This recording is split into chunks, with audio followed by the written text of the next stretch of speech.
The night Miles Hart discovered the platinum credit card in his tenant's wallet, he thought he'd finally caught a break. Maybe she could pay rent early. Then he saw the name embossed in silver. Lena Cade. The same last name as the CEO who had destroyed his life, buried his wife, and walked away smiling. That red USB drive hidden in her backpack? It contained proof that 17 people, including the woman he loved, had been murdered for profit. And the men in black SUVs pulling up outside his crumbling apartment building weren't coming to talk. They were coming to erase the evidence, the girl, and anyone who stood in their way. If you want to see how a single father and a billionaire's daughter brought down an empire with nothing but truth and a paper crane, stay until the end. Hit that like button and comment what city you're watching from. I want to see how far this story travels. The fluorescent light in the third-floor hallway flickered like it was gasping for air, casting shadows that made the peeling wallpaper look worse than it already was. Miles Hart stood in front of apartment 3C with a roll of packing tape and a piece of printer paper that read, "Room for rent, $400 month, utilities included, clean and quiet tenants only." His hand shook slightly as he pressed the sign against the scratched wooden doorframe, smoothing out the corners even though it didn't matter. Nothing about this building deserved smooth corners. Behind him, the sound of a television blared through Mrs. Chen's door, some game show where people screamed about washing machines. Down the hall, the Johnsons were fighting again. Their voices muffled but sharp enough to cut through the thin walls. And somewhere below, someone's baby was crying with the kind of persistence that suggested this had been going on for hours. Miles stepped back and looked at his handwritten sign.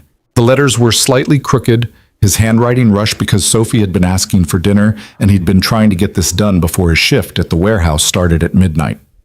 $400. It wasn't much. It wouldn't fix the mounting pile of medical bills on his kitchen counter, or replace the truck that had finally died last Tuesday, or buy Sophie the winter coat she needed because she'd grown 3 inches since last year. But it was something, and something was more than he'd had in a long time. "Daddy?" He turned to find Sophie standing in their doorway, clutching the stuffed rabbit she'd had since she was 3. Her dark hair was tangled. He'd forgotten to brush it this morning, and she was wearing the same purple shirt she'd worn yesterday because he hadn't had time to do laundry. 8 years old, and she was already learning to make do with less. Already learning that life wasn't fair, that sometimes good people got buried under circumstances they never asked for, and that her father was just barely holding things together with duct tape and determination. "What's up, Bug?"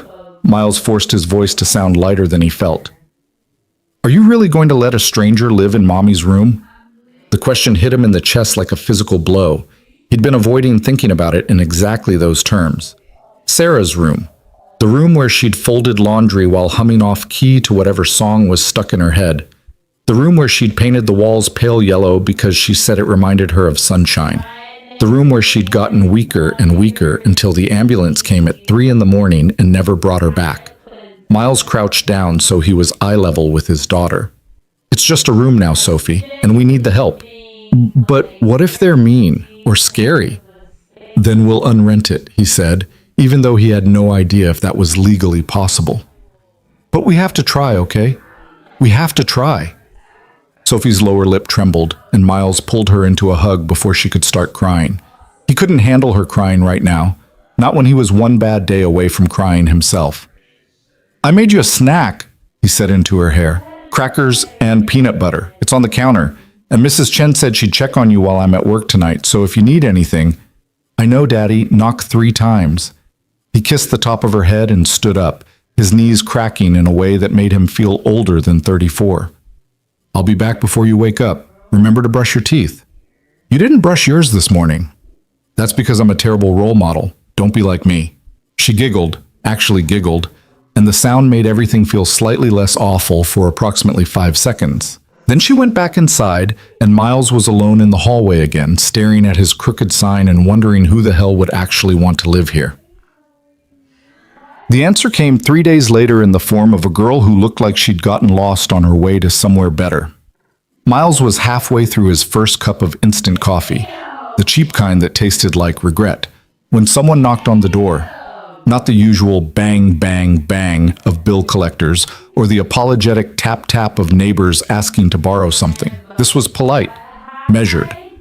3 deliberate knocks that suggested the person on the other side had been raised with manners.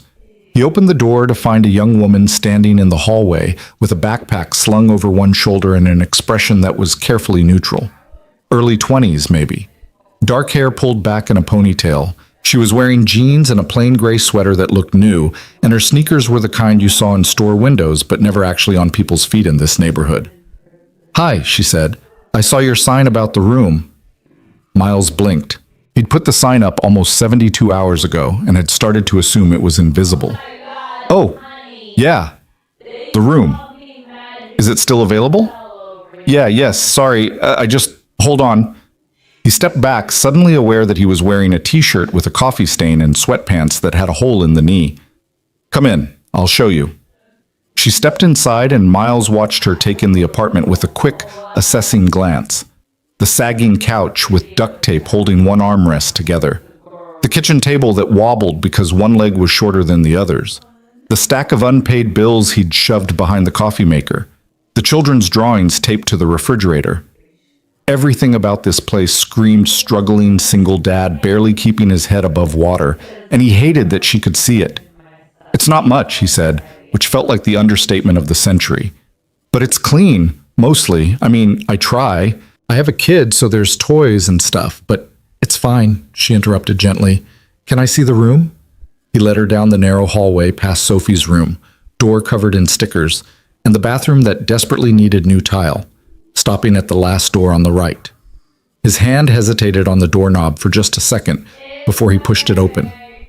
The room was small, maybe 10 by 12. There was a twin bed with a bare mattress, a dresser with one drawer that stuck, and a window that overlooked the alley behind the building where someone had abandoned a rusted shopping cart. The yellow paint Sarah had loved looked dingy now, like sunshine that had been left out in the rain too long. $400 a month, Miles said.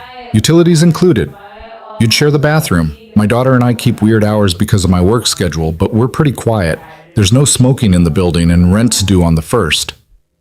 The girl walked to the window and looked out at the alley. "What do you do for work?"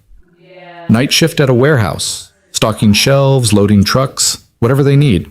"And during the day?" He hesitated. He didn't usually tell people about the second job because it felt like admitting defeat. "I fix things. Small repairs, mostly. Leaky faucets, broken cabinets, whatever people in the building need. It's under the table, but it helps." She nodded slowly, still looking out the window. "Do you have a lease or something I need to sign?" "I can write something up. It doesn't have to be fancy, just your name, date you're moving in, agreement to pay rent, that kind of thing." "Okay." She turned to face him, and for the first time he noticed her eyes were an unusual shade of gray-green, like storm clouds. "I'll take it." Miles felt a rush of relief so strong it almost made him dizzy. $400 every month. It wasn't going to solve everything, but it would mean he could keep the electricity on and maybe fix the truck and buy Sophie that winter coat. "Great," he said, trying not to sound too desperate. "That's great. When do you want to move in?" "Today?" "Today? You don't need time to—" "I don't have a lot of stuff," she said simply. "And I need a place now. Is that a problem?" "No, no problem. I just need to get you a key cut, and I'll write up that agreement. What's your name?" "Lena." She shifted her backpack. "Lena Cade." Miles felt something catch in his chest at the last name, some vague recognition he couldn't quite place. "Cade? Is that Irish?" "I don't know. Maybe." She smiled, but it didn't quite reach her eyes. "I'm a student at Riverside Community College, nursing program. My schedule's pretty full, so I'll probably be gone a lot. I'm quiet, I clean up after myself, and I can pay first and last month today if that helps." $800? He tried not to let the shock show on his face. "Is that a problem?" "No, most people pay month to month. I like to be prepared." She reached into her backpack and pulled out an envelope. "Cash, okay?" Miles stared at the envelope like it might bite him. Cash. $800 in cash. He'd been living on ramen and hope for so long, he'd almost forgotten what it felt like to have money in his hand. "Cash is fine," he managed. She handed him the envelope, and he opened it just enough to verify that yes, this was real money and not Monopoly bills. 8 crisp $100 bills, stacked neatly. He'd expected wrinkled 20s, maybe a few 10s. This looked like it had come straight from a bank. "Okay," he said slowly. "Let me write you a receipt." He led her back to the kitchen and found a pen that actually worked after testing 3 that didn't. On the back of an old electric bill, he wrote, "Received from Lena Cade, $800 for first and last month rent, room at 3C, date." He paused. "What's today?" "October 15th. He finished writing and signed his name at the bottom, then handed it to her. "There's a locksmith in the next block. I'll get you a key made this afternoon. In the meantime, you can start moving stuff in if you want. I'll be here for another hour before I have to pick up Sophie from school." "Sophie's your daughter?" "Yeah, she's 8. She's a good kid. Quiet, like I said. She might be shy at first, but she'll warm up." Lena nodded, already pulling items out of her backpack. A laptop, a few textbooks, a zippered pouch that looked like it held toiletries. "I'll try not to get in the way." "You're not in the way. You're helping. Really." He meant it. For the first time in months, he felt like maybe he could breathe a little easier. Sophie did not warm up. When Miles introduced her to Lena that evening, his daughter retreated behind his leg and stared at the newcomer with the kind of suspicion usually reserved for vegetables. "Sophie, this is Lena. She's going to be living in the extra room for a while." "Hi, Sophie," Lena said, crouching down to eye level. "It's nice to meet you." Sophie said nothing. "She made a rabbit," Lena continued, nodding toward the stuffed animal clutched in Sophie's arms. "That's a really cool rabbit. What's its name?" "Mr. Hopscotch," Sophie whispered, barely audible. "Mr. Hopscotch is an excellent name." Silence. Miles cleared his throat. "Sophie, remember what we talked about? How having someone else here means we can pay the bills," Sophie finished flatly. "I know." He winced. 8 years old, and she already understood too much about money and struggle. "Go wash up for dinner, Bug. We're having spaghetti." Sophie disappeared down the hallway without another word, and Miles turned to Lena with an apologetic expression. "Sorry, she's been through a lot. Her mom died about a year ago and she's still processing." "You don't need to apologize," Lena said quietly. "I get it." They ate spaghetti at the wobbly kitchen table, Miles, Sophie, and Lena, and the silence was thick enough to cut with a knife. Sophie pushed noodles around her plate and occasionally shot suspicious glances at Lena, who ate methodically and didn't try to force conversation. Miles attempted to fill the quiet with meaningless observations about the weather and traffic, but even he couldn't sustain small talk for an entire meal. After dinner, Lena helped clear the dishes without being asked, rinsing plates and stacking them in the drainer while Sophie did her homework at the table. Miles watched her move through the kitchen like she'd been there for years instead of hours, and something about it felt off in a way he couldn't articulate. Not wrong exactly, just too smooth, too competent, like she was playing a role she'd rehearsed. "Do you need anything for your room?" he asked as she dried the last fork. "Extra blankets or pillows or—" "I'm good. Thanks." "Okay. Well, I'm leaving for work at 11. Sophie knows the routine, but if anything comes up, I'll be here," Lena said. "It's fine." And that was it. She retreated to her room, the door clicking shut behind her, and Miles was left standing in the kitchen wondering why someone who looked like she'd stepped out of a college brochure was living in a rundown apartment with a broke single dad and his traumatized kid. The first week passed in a blur of overlapping schedules and careful avoidance. Miles worked his night shift at the warehouse, came home at dawn, slept until noon, picked up Sophie from school, made dinner, and left for work again. Lena appeared and disappeared like a ghost. Early morning classes, late-night study sessions, brief encounters in the kitchen where they exchanged polite nods and nothing more. She paid rent on time. She cleaned up after herself. She didn't complain about the noise or the heat that barely worked or the water pressure that was more suggestion than reality. But there were things, small things, things that didn't add up, like the way she always had cash. Not just for rent, but for groceries, for coffee, for the pizza she ordered one night and insisted on sharing with Sophie. Crisp bills that looked too new, too clean, like they'd never been folded in a wallet or shoved in a pocket. Or the laptop she carried everywhere, sleek, silver, expensive. The kind of machine that cost more than Miles made in 2 months. When he'd asked about it, she'd said it was for school, But he'd seen the software running on her screen once when she'd left it open on the kitchen counter. Code. Complex strings of text that looked nothing like nursing homework. And then there was the bracelet. He noticed it on the 13th day. Lena was standing at the stove making scrambled eggs. She'd started cooking breakfast sometimes, which Sophie actually tolerated, and the sleeve of her sweater had ridden up just enough to reveal a delicate silver chain around her wrist. It caught the light as she stirred the eggs, and Miles saw the inscription before he could stop himself from looking. Cade Industries. The name hit him like a sledgehammer to the chest. Cade Industries. The corporation that had laid him off 3 years ago when they'd shut down the local manufacturing plant.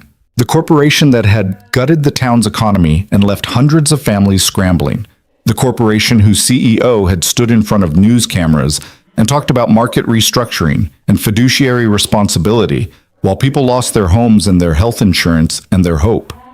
The corporation that had indirectly killed his wife. Miles felt his hands start to shake, and he shoved them in his pockets before Sophie or Lena could notice. He watched Lena plate the eggs, watched her hand a fork to Sophie, watched her smile like everything was normal and fine, and she wasn't wearing a piece of jewelry that connected her to the people who'd destroyed his life. "I have to go," he said abruptly. "Early shift." Lena looked up, surprised. "I thought you weren't working until tonight." "Change of plans. Sophie, I'll pick you up from school at 3. Be good." He grabbed his jacket and keys and got out of the apartment before anyone could ask questions. In the hallway, he leaned against the wall and tried to remember how to breathe. Cade Industries. Maybe it was nothing. Maybe she'd bought the bracelet at a thrift store. Maybe she didn't even know what it meant. Maybe he was seeing connections that weren't there because he was tired and stressed and looking for someone to blame. Or maybe the girl living in his dead wife's room had ties to the people who'd put Sarah in the ground. He started paying closer attention after that. Not obviously. Not in a way that would make Lena suspicious. But he watched. He listened. He noticed. Like how she always angled her laptop screen away from the door when he walked past. Or how she sometimes received phone calls late at night and stepped out into the hallway to take them, her voice too low to hear. Or how she flinched whenever Sophie asked her questions about her family. "Do you have brothers or sisters?" Sophie had asked one evening while they were folding laundry together. Somehow, Lena had started helping with household chores, and Sophie had slowly started accepting her presence. "No," Lena had said. "It's just me." "What about your parents?" "They're busy." "Doing what?" "Work stuff. Nothing interesting." Sophie had frowned, unsatisfied with the non-answer, but she'd dropped it. Miles hadn't. He started Googling. Late at night, during his breaks at the warehouse, he'd pull up his phone and search Cade Industries CEO and Cade Industries family, and finally, Graham Cade daughter. And there she was. A photo from some charity gala 3 years ago. Graham Cade, silver-haired, sharp-suited, smiling like a predator, standing next to a teenage girl in a formal dress. Dark hair. Gray-green eyes. The caption read, "Billionaire Graham Cade with daughter Lena at the annual Children's Hospital fundraiser." Miles stared at the photo until his phone screen went dark. The girl living in his apartment, the girl who'd paid cash and claimed to be a broke nursing student, was the daughter of the man who'd destroyed his life. His first instinct was to confront her immediately, to drag her out of Sarah's room and demand answers, to throw her out before she could do whatever it was she'd come here to do. But something stopped him. Maybe it was the way she looked at Sophie sometimes when she thought no one was watching, not calculating or cold, but genuinely gentle. Or the way she'd fixed the wobbly kitchen table without being asked, kneeling on the floor with a screwdriver she'd somehow procured and tightening bolts until it stood steady. Or the way she never asked questions about Sarah, never pushed into spaces that were too painful to talk about. Or maybe it was just that $400 a month was keeping them afloat, and he couldn't afford to lose it yet. So he waited, and he watched, and he tried to figure out what the hell Lena Cade was doing in his home. The answer started to reveal itself in pieces. First piece, the USB drive. Miles found it by accident on a Tuesday afternoon when he was looking for Sophie's math homework in the kitchen. He thought maybe she'd left it on the counter, and instead he'd found Lena's backpack hanging on the back of a chair, partially unzipped. He shouldn't have looked. He knew he shouldn't have looked. But his hand moved before his brain could stop it, and there it was. A small red USB drive tucked into a side pocket, the kind you could buy at any drugstore. Except this one had a label in neat handwriting. Project Raven Lake. Do not disclose. Project Raven Lake. Miles stood in the kitchen holding a USB drive that probably contained corporate secrets, his heart hammering against his ribs. He should put it back. He should pretend he never saw it. He should... His laptop was on the couch. 5 minutes later, he was staring at his screen while files uploaded, his palms sweating and his conscience screaming that this was wrong, this was illegal, this was a massive violation of privacy. But the name of the first folder stopped him cold. Environmental Impact Reports. Suppressed. He clicked. And then he couldn't stop clicking. Reports. Data. Internal memos. All of it detailing a project called Raven Lake, a real estate development scheme that involved Cade Industries purchasing land around a contaminated water source, concealing the contamination from potential buyers, and manipulating property values. There were chemical analysis reports showing toxic levels of industrial runoff. There were emails from Graham Cade himself ordering staff to bury findings. There were population health studies tracking illness rates in surrounding communities. And there, buried in a subfolder labeled Casualties, was a list of names. 17 people who had died from complications related to long-term chemical exposure. Miles scrolled down, his vision tunneling, his hands numb. And there it was. Sarah Hart, age 32, deceased. Cardiac arrest secondary to cardiomyopathy, suspected environmental trigger. His wife's name, in a file detailing corporate murder for profit. The room started to spin. Miles closed the laptop and shoved it away like it had burned him, his breath coming in short, sharp gasps that didn't seem to bring any oxygen. Sarah hadn't just died. She'd been killed. Slowly, over years, by chemicals in the water they'd used to cook and bathe and live, by a corporation that had known and hidden it, by a CEO who'd valued profit over human life, by Lena Cade's father. And Lena had known. She'd had the files. She'd been carrying proof of mass murder in her backpack while living under his roof, sleeping in Sarah's room, eating dinner with the daughter of one of her father's victims. Miles stood up so fast he knocked the chair over. He needed air. He needed to think. He needed to... The door opened. Lena walked in carrying a bag of groceries, and she stopped when she saw his face. "Miles, are you okay?" He couldn't speak, couldn't move. Just stood there with his laptop still warm from displaying files that proved her family had killed his wife. Lena's eyes flicked to the laptop, to the red USB drive sitting next to it on the coffee table, to Miles's expression, and her face went white. "Oh no," she whispered. "You weren't supposed to see that. Get out." "Miles, please, I can explain. Get out of my house." Sophie's door opened down the hallway. "Daddy?" Miles couldn't look away from Lena. "You knew. You've known this whole time. You've been living here with evidence that your father killed my wife, and you didn't say anything." "I was trying to figure out how to tell you," Lena said, her voice shaking. "I was trying to, figure out how to cover it up? How to protect him? No, I was trying to figure out how to expose him. That's why I have the files. That's why I'm here." "Bullshit. It's not bullshit." Tears were streaming down Lena's face now, but Miles felt nothing. No sympathy, no mercy, just rage. "I found out about Raven Lake 6 months ago. I've been gathering evidence, trying to find proof, trying to build a case, but he's too powerful and too protected. And then I found your name, Sarah's name, in the victim list, and I knew I had to do something. I had to make this right. By lying to me? By pretending to be a broke student? By getting close enough to help you? By making sure the evidence got to someone who could use it? Daddy, what's happening?" Sophie's voice was small and scared, and that finally broke through Miles' fury enough to make him lower his voice. "Sophie, go back to your room, now." "But, now."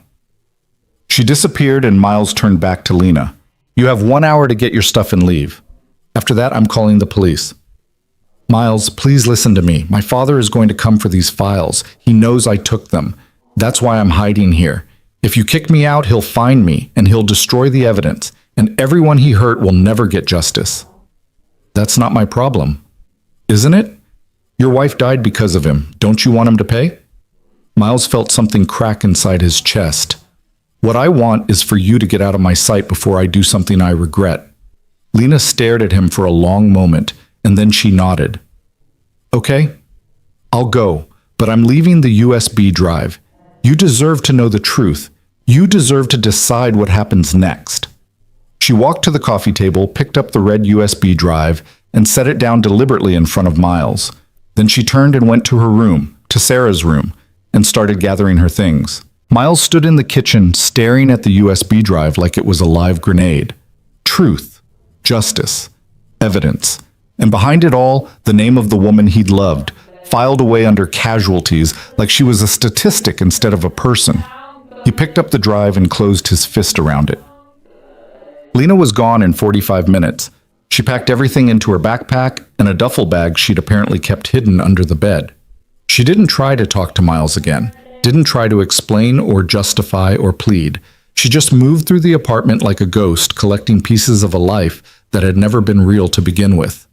At the door, she paused and looked back. For what it's worth, I'm sorry. For lying. For everything. But I meant what I said. You deserve justice, and Sophie deserves to know that her mother's death wasn't random. It was murder. Then she was gone, the door clicking shut behind her, and Miles was alone with a USB drive full of evidence and no idea what to do with it. Sophie emerged from her room 30 seconds later. Is Lena coming back? No, Bug, she's not. Why not? It's complicated. Did she do something bad? Miles thought about that. About Lena's tear-streaked face.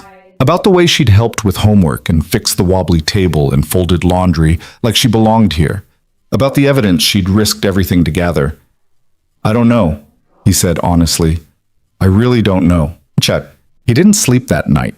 Instead, he sat on the couch with his laptop open, reading through the files again. Slowly. Carefully. Trying to understand the scope of what he was looking at. Project Raven Lake had started 5 years ago, when Cade Industries had purchased land around a small lake outside the city. The lake had been contaminated by industrial runoff from a chemical plant that had closed in the 1990s, but instead of remediating the site, an expensive, time-consuming process, Cade Industries had simply hidden the contamination reports and started selling properties to middle and lower-income families who couldn't afford environmental inspections. The memos were clinical, detached, projected mortality acceptable within industry standards. Legal exposure minimal given socioeconomic status of affected population. Cost-benefit analysis favors suppression over disclosure. People had drunk the water, bathed in it, cooked with it, let their children swim in it, and when they'd started getting sick, cancer, heart conditions, neurological problems, Cade Industries had quietly settled individual lawsuits with NDAs attached, ensuring no one could piece together the pattern. 17 confirmed deaths, dozens more suffering long-term health problems, entire families destroyed. And at the center of it all, Graham Cade had signed off on every decision, every cover-up, every calculated risk that human lives were worth less than profit margins. Sarah had moved to one of those properties 4 years ago, before she'd met Miles. She'd rented a small house near the lake because it was cheap and pretty and close to her job at the library. She'd lived there for 2 years before they'd gotten married and moved to the city together. 2 years of contaminated water. 2 years of slow, invisible poisoning. 2 years that had eventually manifested as the heart condition that killed her at 32, while Miles was at work and Sophie was at school, and there was no one there to call for help until it was too late. Miles closed the laptop and pressed his palms against his eyes until he saw stars. He'd thought it was bad luck, genetic predisposition, one of those tragic things that happen sometimes because life wasn't fair. He'd never imagined it was murder, and now he knew. Now he had proof. Now he had the names of the people responsible and the evidence to bury them. But what was he supposed to do with it? He was a warehouse worker with an 8th grade education and a mountain of debt. He didn't know lawyers. He didn't know journalists. He didn't know how to navigate the legal system or how to fight a billion-dollar corporation that could afford to tie him up in court until he died of old age. The smart thing to do was probably to mail the files to the police anonymously and hope someone gave a damn. But the rage burning in his chest wasn't interested in smart. It wanted blood. It wanted Graham Cade to pay for every day Sarah had suffered, every fear Sophie had lived with, every night Miles had spent wondering if he could have done something differently. He wanted justice. And Lena who'd lied but also risked everything, had given him the weapon to get it. The problem was, he had no idea how to use it without getting himself killed in the process. The next morning, Miles dropped Sophie at school and drove to the address on Lena's rental agreement. It was fake, of course. The building didn't exist. The street number ended 3 blocks before the numbers on the paper. He'd known it would be, but he'd needed to confirm it anyway. So she'd lied about everything.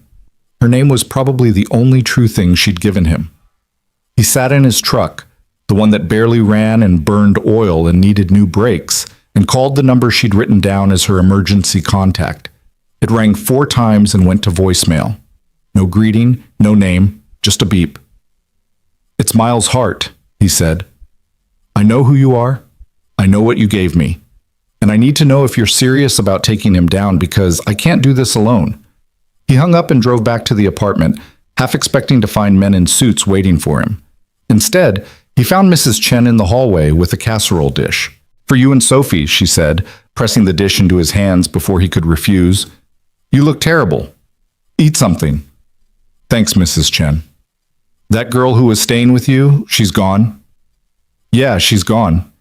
Mrs. Chen studied his face with the kind of knowing expression that came from 70 years of watching people struggle. Sometimes people come into our lives for reasons we don't understand right away. Sometimes people are just liars. Maybe, she patted his arm, but maybe not. Be careful, Miles. You have a daughter who needs you. He carried the casserole inside and set it on the counter next to the stack of bills and the USB drive he'd hidden in a coffee mug. Careful. Right. Because nothing about his life was careful anymore. His phone rang. Unknown number. Miles answered it. "Hello? It's me." Lena's voice was quiet, cautious. "You called. Where are you?" "Somewhere safe, for now." "Are they looking for you?" "Probably. I haven't checked the news yet." Miles walked to his laptop and Googled Lena Cade missing. 3 articles popped up immediately, all from this morning. Billionaire's daughter vanishes. Graham Cade offers reward for information. Family desperate for answers. "They're saying you've been kidnapped," Miles said. "Your father's on TV crying about how much he loves you." Lena laughed, but there was no humor in it. "Of course he is. It's a good narrative. Poor victimized billionaire whose ungrateful daughter stole from him." "You did steal from him." "I stole evidence of his crimes. There's a difference." "Not to him." "No, not to him." A pause. "You said you couldn't do this alone. Does that mean you want to try?" Miles looked at the USB drive sitting in the coffee mug, at Sophie's drawings on the refrigerator, at the apartment that was barely held together and the life that had fallen apart and the wife who'd been murdered for profit. "Yeah," he said. "I want to try, but I don't know how." "Then let me help you. That's why I came to you in the first place." "You came to me because my wife was on the victim list." "I came to you because you deserve to know the truth, and because I hoped that together we might actually have a chance." "A chance at what? Taking down your father?" "Yes." Miles sat down at the wobbly table that Lena had fixed. "He's going to destroy us. You know that, right? People like him don't lose. They just bury people like us until we disappear." "Maybe," Lena said, "but I have to try. And I think you do too, so let's be stupid together." Miles should have said no, should have hung up and mailed the files to the police and moved on with his life. Should have protected Sophie and himself and stayed as far away from this as humanly possible. Instead, he said, "Okay, tell me what we need to do." And outside his window, a black SUV pulled up to the curb and parked with the kind of deliberate stillness that suggested whoever was inside was very interested in apartment 3C. The hunt had begun. The SUV sat there like a sleeping predator, its tinted windows reflecting the gray afternoon sky. Miles stood at his living room window with the phone pressed against his ear, his heart doing something that felt less like beating and more like trying to escape through his rib cage.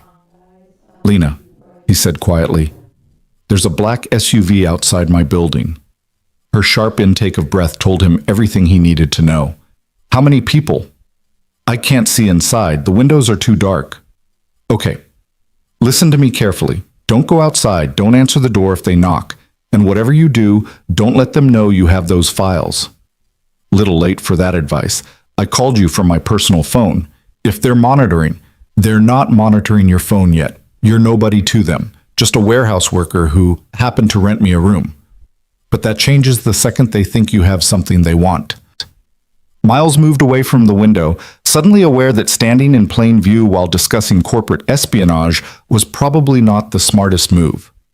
So what do I do? You act normal.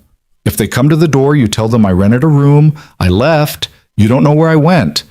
You're confused and a little annoyed because I still owed you for utilities. That's it. Nothing more. And the USB drive? Hide it. Not in your apartment. If they get a warrant, they'll tear the place apart, somewhere public, somewhere they wouldn't think to look. Miles glanced at the coffee mug on his counter. "I have an idea." "Good. Do it now. I'll call you back in an hour." She paused. "Miles? Thank you for not turning me in. Don't thank me yet. This might be the dumbest thing I've ever done." "Probably, but at least it's the right kind of stupid." She hung up, and Miles was left standing in his kitchen with a USB drive full of evidence that could bring down a billionaire and approximately zero idea how to keep himself and his daughter alive long enough to use it. He grabbed the drive from the coffee mug and stood there turning it over in his fingers. Public place. Somewhere they wouldn't look. Somewhere he could access, but that wasn't connected to him in any obvious way. His eyes landed on Sophie's backpack hanging by the door, covered in pins and patches from places they'd never actually visited, souvenirs from the dollar store that let her pretend they took vacations. One of the patches showed a cartoon library with the words, "Reading is magic," stitched in cheerful letters. The library. Sarah had worked there before she died. Miles still knew some of the staff, and libraries had public computers, copy machines, a dozen places where a small red USB drive could disappear into plain sight. He grabbed his jacket and keys, shoved the drive in his pocket, and headed for the door. Then stopped. If they were watching the building, they'd follow him. And if they followed him, they'd see wherever he hid the evidence, unless he gave them a reason not to follow. Miles pulled out his phone and called Mrs. Chen. She answered on the second ring, probably because she'd been standing near the phone waiting for something interesting to happen. "Mrs. Chen, it's Miles. I need a huge favor." "What kind of favor?" "The kind where you pretend to have a plumbing emergency, so I have an excuse to be walking around the building with a toolbox." There was a pause. "Are you in some kind of trouble, Miles?" "Maybe. Probably. I'm not sure yet." "Does this have to do with that girl who left?" "Yeah." Another pause, longer this time. Then, "My kitchen sink is making terrible noises. Very concerning. You should come look at it right away." Miles felt a rush of gratitude so strong it almost choked him. "Thank you. And Miles, be careful. Those men in that car, they don't look like the friendly type." He hung up and grabbed his toolbox from the hall closet, the one he used for odd jobs around the building. Then he walked out of his apartment, locked the door with hands that were steadier than he felt, and headed down the hallway toward Mrs. Chen's place. The SUV was still there when he glanced out the stairwell window, still watching, still waiting. Mrs. Chen opened her door before he could knock, ushering him inside with the kind of urgency usually reserved for natural disasters. Her apartment smelled like ginger and was approximately 400 degrees because she kept her heat cranked up to levels that would make Satan comfortable. "Thank you for this," Miles said. "Your Sarah helped my grandson with his college applications," Mrs. Chen replied, already filling her kettle even though Miles hadn't asked for tea. "She spent hours with him, didn't charge anything. Good people deserve help. So tell me, what's really going on?" Miles set his toolbox on her counter and pulled out a wrench he didn't actually need. "The less you know, the safer you are." "I'm 73 years old. Safe is boring." Despite everything, Miles almost smiled. The girl who was renting my room, her father is a very powerful, very dangerous man. She has evidence that he did something terrible, and now he's looking for her, and probably looking for anything she might have left behind. Mrs. Chen absorbed this information while pouring hot water over tea leaves. Evidence of what? Murder. Mass murder, technically, including my wife. The kettle stopped pouring. Mrs. Chen set it down carefully and turned to look at him with eyes that had seen wars and revolutions and every shade of human cruelty. You're going to try to bring him down. I'm going to try not to get killed. Bringing him down would be a bonus. You need a lawyer. I need a miracle. Sometimes they're the same thing. She pushed a cup of tea toward him. Drink. You look like you're about to pass out. Miles took the cup because refusing would have been rude, and because Mrs. Chen was right. He did feel like he was about to pass out. The tea was some kind of herbal thing that tasted like flowers and earth, and it was probably supposed to be calming, but mostly just made him aware of how badly his hands were shaking. I need to get something to the library, he said, but I can't let them see me go there. Is there still a back exit through the basement? There is, if you don't mind going through the storage area. It's full of junk, but the door opens into the alley behind the building. That works. Mrs. Chen studied him for a long moment. This evidence, it's real? It's solid? It's real. Then don't hide it in the library. Too public. Too many cameras. Too many ways for them to track it down if they figure out where you went. She walked to her bookshelf and pulled out a thick hardcover, some doorstop of a novel about Chinese history. She opened it to reveal that the center had been hollowed out. My husband used to keep important papers and books. Said libraries were the safest place because no one actually reads anymore. Mrs. Chen, I can't ask you to... You're not asking. I'm offering. That drive stays here in my apartment, hidden somewhere they'd never think to look. You're just a handyman who came to fix my sink. Nothing suspicious about that. Miles wanted to argue, wanted to tell her this was too dangerous, wanted to protect her the way he couldn't protect Sarah. But he also knew she was right. The library would have security footage. There would be a record of him being there, and if Cade Industries came looking, that record would lead them straight to the evidence. He pulled the USB drive from his pocket and held it for a moment, feeling the weight of 17 lives and all the proof of their murders concentrated in 2 inches of plastic and circuitry. If anything happens to me, he said, this needs to get to the police, or the FBI, or the news, someone who can actually do something with it. Mrs. Chen took the drive and the hollowed book. Nothing's going to happen to you. You have a daughter who needs you. That means you're going to survive this. She slipped the drive into the book's hidden compartment and closed it, then slid it back onto the shelf between 2 other equally intimidating volumes. Now make some noise with that wrench so it sounds like you're actually fixing something. Miles spent 15 minutes banging around under her sink while Mrs. Chen gave a running commentary on everything that was allegedly wrong with her plumbing. By the time he left, anyone listening would have been convinced that he'd just saved her from a catastrophic pipe failure. He walked back to his apartment with his toolbox, very deliberately not looking at the SUV. Inside, he set the toolbox down and tried to figure out what the hell he was supposed to do next. His phone rang. Lena. Did you hide it? Yeah, it's safe. Good. Now we need to talk about what comes next. What comes next is I pick up my daughter from school and pretend everything is normal. Miles, they're going to come to your door. Tonight, probably. And when they do, you need to be ready. Ready how? You want me to fight off Billionaire security?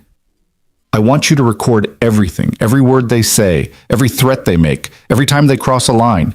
We need documentation. We need proof that they're trying to cover this up. Miles laughed, but it came out sounding slightly unhinged. You want me to record them intimidating me? That's your plan. It's part of the plan. We need to show a pattern of behavior. We need to prove that Graham Cade isn't just a businessman who made mistakes. He's a criminal actively trying to silence witnesses. I'm not a witness. I'm just someone who happened to rent you a room. You became a witness the second you looked at those files, and they know it, or they wouldn't be sitting outside your building. Miles walked to the window again. The SUV was still there, and now he could see 2 figures in the front seats, waiting, watching, patient in the way that apex predators were patient. Okay, he said. Say I record them. Say I get proof they're trying to intimidate me. Then what? We go to the police? Eventually. But first we need more. We need witnesses who'll testify. We need journalists who'll run the story even if they get threatened. We need to make this so public, so undeniable, that even Graham Cade's lawyers can't bury it. You're talking about months of work. I don't have months. I have bills due next week and a daughter who needs stability, not a father who's fighting a shadow war with a billionaire. I know, but Miles, her voice cracked slightly. 17 people died. 17 families got destroyed the way yours did, and there are probably more we don't even know about. If we don't do this, if we just let it go, then Sarah's death meant nothing. They all died for nothing. And Graham Cade gets to keep doing this to other people in other places because there's no one brave enough to stop him. Miles closed his eyes and saw Sarah's face. The way she'd looked on their wedding day, laughing at something stupid he'd said. The way she'd looked holding Sophie for the first time, terrified and amazed. The way she'd looked in the hospital bed at the end, too weak to keep her eyes open, but squeezing his hand like she could anchor herself to life through sheer force of will. Okay, he said. Tell me what to do. They spent the next hour planning. Lena explained how to set his phone to record without it being obvious. She told him what kind of questions to ask to get them to incriminate themselves. She warned him about the tactics they'd use, the casual threats disguised as concern, the implications that cooperation was in his best interest, the suggestions that accidents could happen to people who made trouble. They won't hurt you, she said. Not yet. Right now they just want to know what I told you and where the files are. They're counting on you being scared enough to cooperate. I am scared. Good. Use that. Let them think they're in control. Let them get comfortable. People make mistakes when they think they've already won. By the time they finished talking, Miles had to leave to pick up Sophie. The SUV followed him to the school, staying 3 cars back but never losing sight of his truck. They followed him to the grocery store where he bought ingredients for spaghetti because it was cheap, and Sophie would eat it without complaining. They followed him back to the apartment building and watched him carry groceries and his daughter inside. Sophie noticed, of course. Kids always noticed the things adults tried to hide. Daddy, why is that car following us? It's not following us, Bug. It's just going the same direction. It's been parked outside since this morning. Miles unlocked their apartment door and tried to keep his voice casual. Maybe someone's visiting the building. For 8 hours? 8 years old and already too smart for her own good. He made a mental note to encourage slightly less observant behavior. They ate spaghetti at the wobbly table that Lena had fixed, and Miles tried not to think about the fact that the girl who'd sat in that empty chair 3 days ago was now in hiding while her father's hired muscle waited downstairs. Sophie talked about school, something about a science project on volcanoes, and Miles made appropriate responses while his brain ran through every possible scenario for what was going to happen when someone finally knocked on his door. They came at 9:47. Sophie was already in bed, though Miles doubted she was actually asleep. The knock was firm, but not aggressive. 3 measured raps that could have belonged to anyone. Miles took a breath, hit record on his phone, and slipped it into his shirt pocket with the microphone facing out. He opened the door to find 2 men in dark suits. One was mid-40s, built like he spent serious time in a gym, with the kind of haircut that cost more than Miles's monthly rent. The other was younger, maybe 30, leaner, but with the same predatory stillness. Miles Hart, the older one said. Yeah, can I help you? I'm Richard Voss. This is my colleague, Mr. Chen. We're with Cade Industries Security. We'd like to ask you a few questions about Lena Cade. Miles made himself look confused. Who? Lena Cade. I believe she rented a room in your apartment recently. Oh, the college girl. Yeah, she stayed here for about 2 weeks. Left a few days ago. Voss smiled, but it didn't reach his eyes. May we come in? This won't take long. Every instinct Miles had screamed at him to say no, to close the door, to call the police. Instead, he stepped back and let them into his apartment, into the space where his daughter was sleeping and his wife's memory still lived in the corners. The 2 men moved through his living room like they owned it, taking in every detail with the practiced eye of people who assessed threats for a living. Voss settled onto the couch without being invited. Chen remained standing by the door, blocking the exit in a way that was probably meant to look casual, but absolutely wasn't. "So," Voss said, "tell me about your relationship with Lena." "There's no relationship. She answered my ad for a room, paid rent, kept to herself. That's it." "She didn't tell you who her father was?" "She said her last name was Cade. I didn't make the connection until after she left." "And why did she leave?" Miles had rehearsed this part with Lena. "Keep it simple. Keep it believable." "I don't know. She packed up one afternoon and said she had to go. Didn't give a reason. I was annoyed because she didn't give notice, but she'd paid through the end of the month, so technically, she didn't owe me anything." Voss studied him with eyes that missed nothing. "She didn't seem upset, scared. She seemed in a hurry. Look, what's this about? Is she in trouble? She's missing. Her family is very concerned. They're worried she might have gotten involved with people who want to hurt her, or use her to hurt them." The implication hung in the air like smoke. Miles forced himself to meet Voss's gaze. "I don't know anything about that. Like I said, she rented a room. We weren't friends."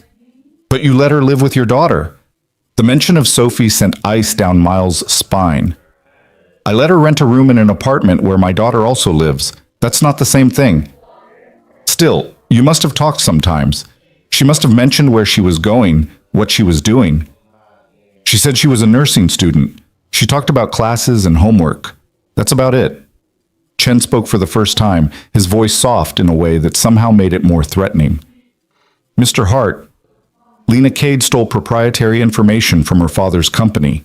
Information that could damage a lot of people if it ends up in the wrong hands. If you know where she is, or if she left anything here, she didn't leave anything, and I don't know where she is." Voss leaned forward slightly. "Here's the thing, Miles. Can I call you Miles? You seem like a reasonable guy, working man, single father, just trying to get by. I respect that. And I think you're smart enough to understand that getting involved in Cade family business would be very, very bad for you and your daughter." There it was, the threat wrapped in concern.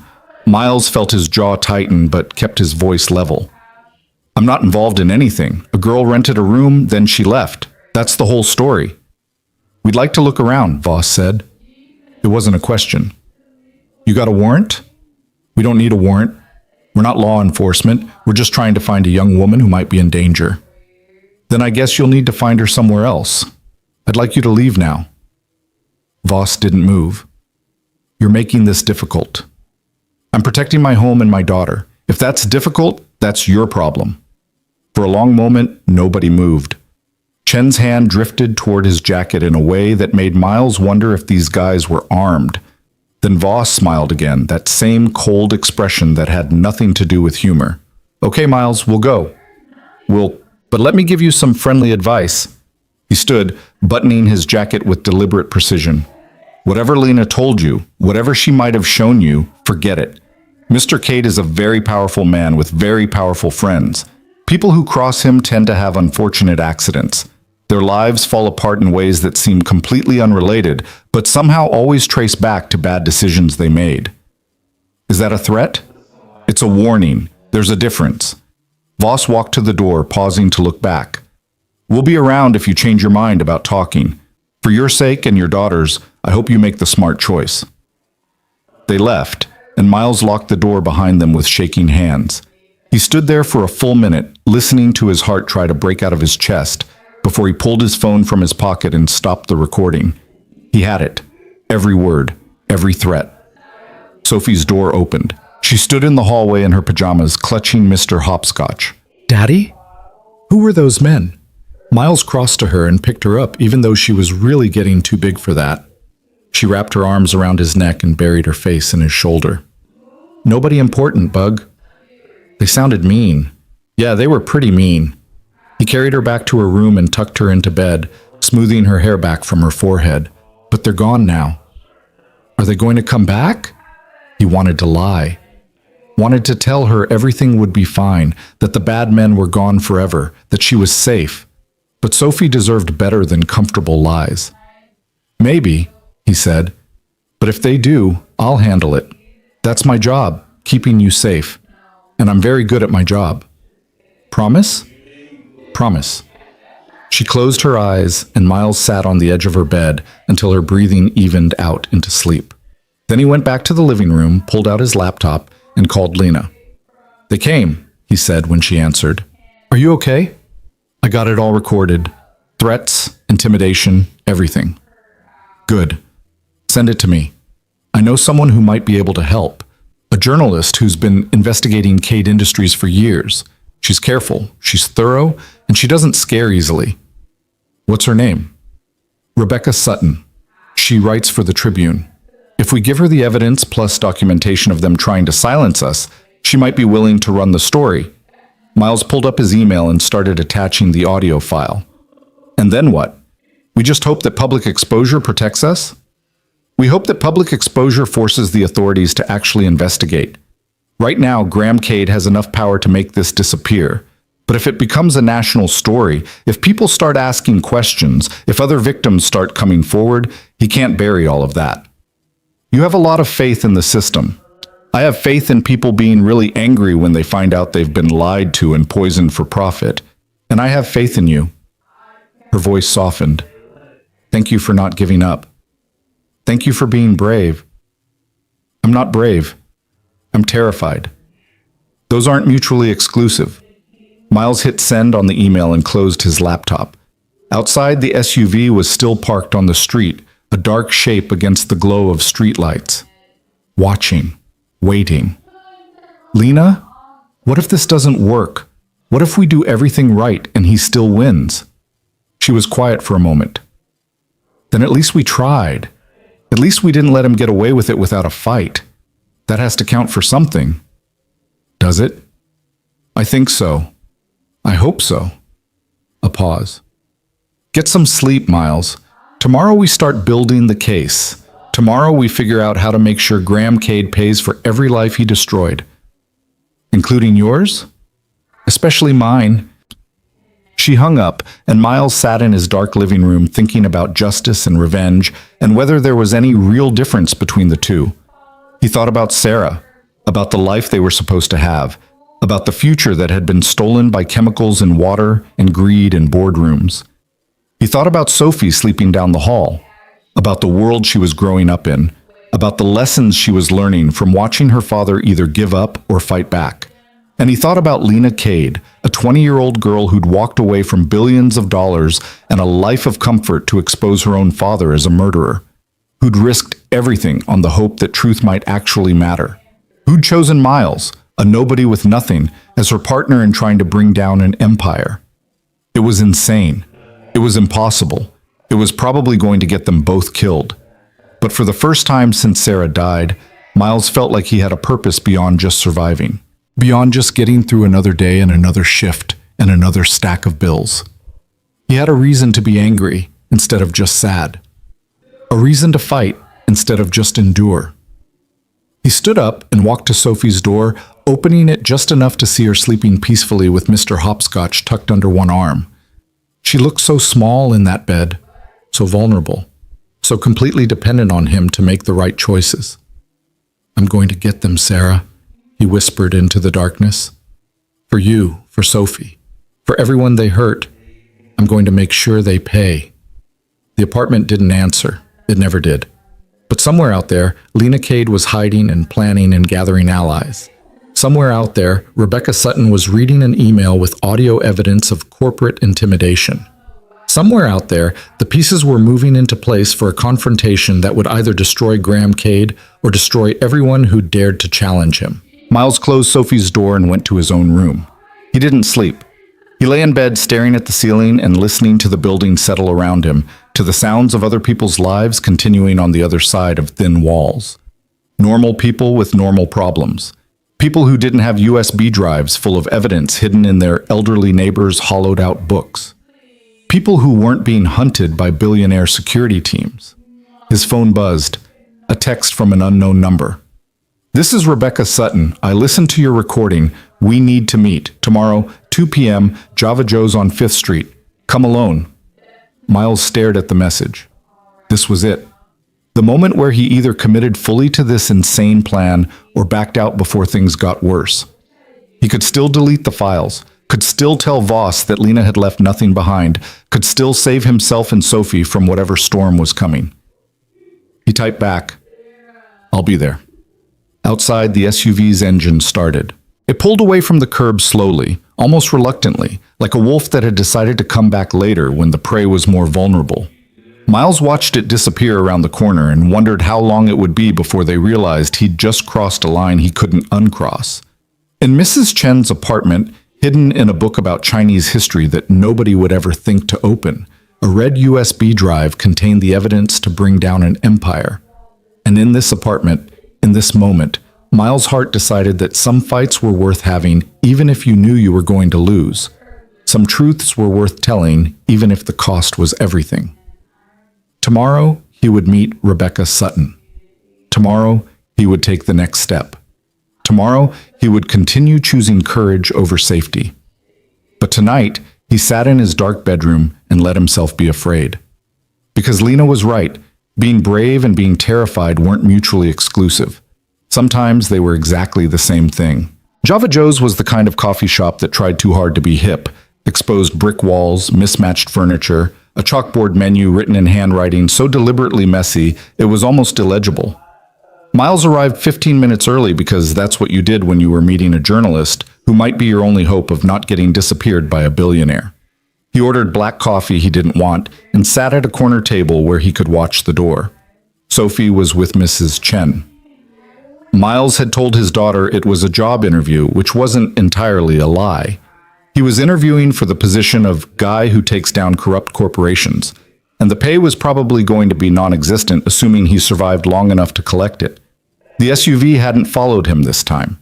He'd taken 3 buses and walked the last 6 blocks just to be sure, checking over his shoulder so many times he probably looked like he was having some kind of neurological episode. But he'd made it here alone, and that had to count for something. Rebecca Sutton walked in at exactly 2 p.m. Miles recognized her from her byline photo, mid-30s, short dark hair, glasses that were probably more fashion than function, wearing jeans and a leather jacket that had seen better days. She scanned the room with the practiced eye of someone who'd conducted meetings in public places before, spotted Miles almost immediately, and walked over. Miles' heart? She didn't offer to shake hands. Yeah, Rebecca Sutton. Obviously. She dropped into the chair across from him and pulled out a laptop that was covered in stickers, press credentials, political slogans, a fading resist that looked like it had been there since 2016. Let's skip the pleasantries. You have evidence that Graham K. deliberately poisoned a water supply, covered it up, and murdered 17 people, including your wife. That about sum it up? Miles blinked at her directness. That's the short version. And Lena Cade gave you this evidence? She did. Where is she now? I don't know, hiding somewhere. Her father's people have been looking for her. Rebecca pulled up a file on her laptop and turned it so Miles could see. It was a photo of Lena at what looked like a charity event, standing next to Graham Cade with the kind of smile that didn't reach her eyes. I've been investigating Cade Industries for 3 years. Every time I get close to something real, witnesses disappear or recant their statements or suddenly can't remember what they told me. Every document I request gets buried in legal challenges. Every source I cultivate gets threatened or bought off. Graham Cade is very, very good at making problems go away. So why are you still trying? Because I'm stubborn, and because I knew there was something there. I just couldn't prove it. She closed the laptop and leaned forward. Then I get your email last night with audio of his security goons threatening a single father in his own home. That's leverage. That's documentation.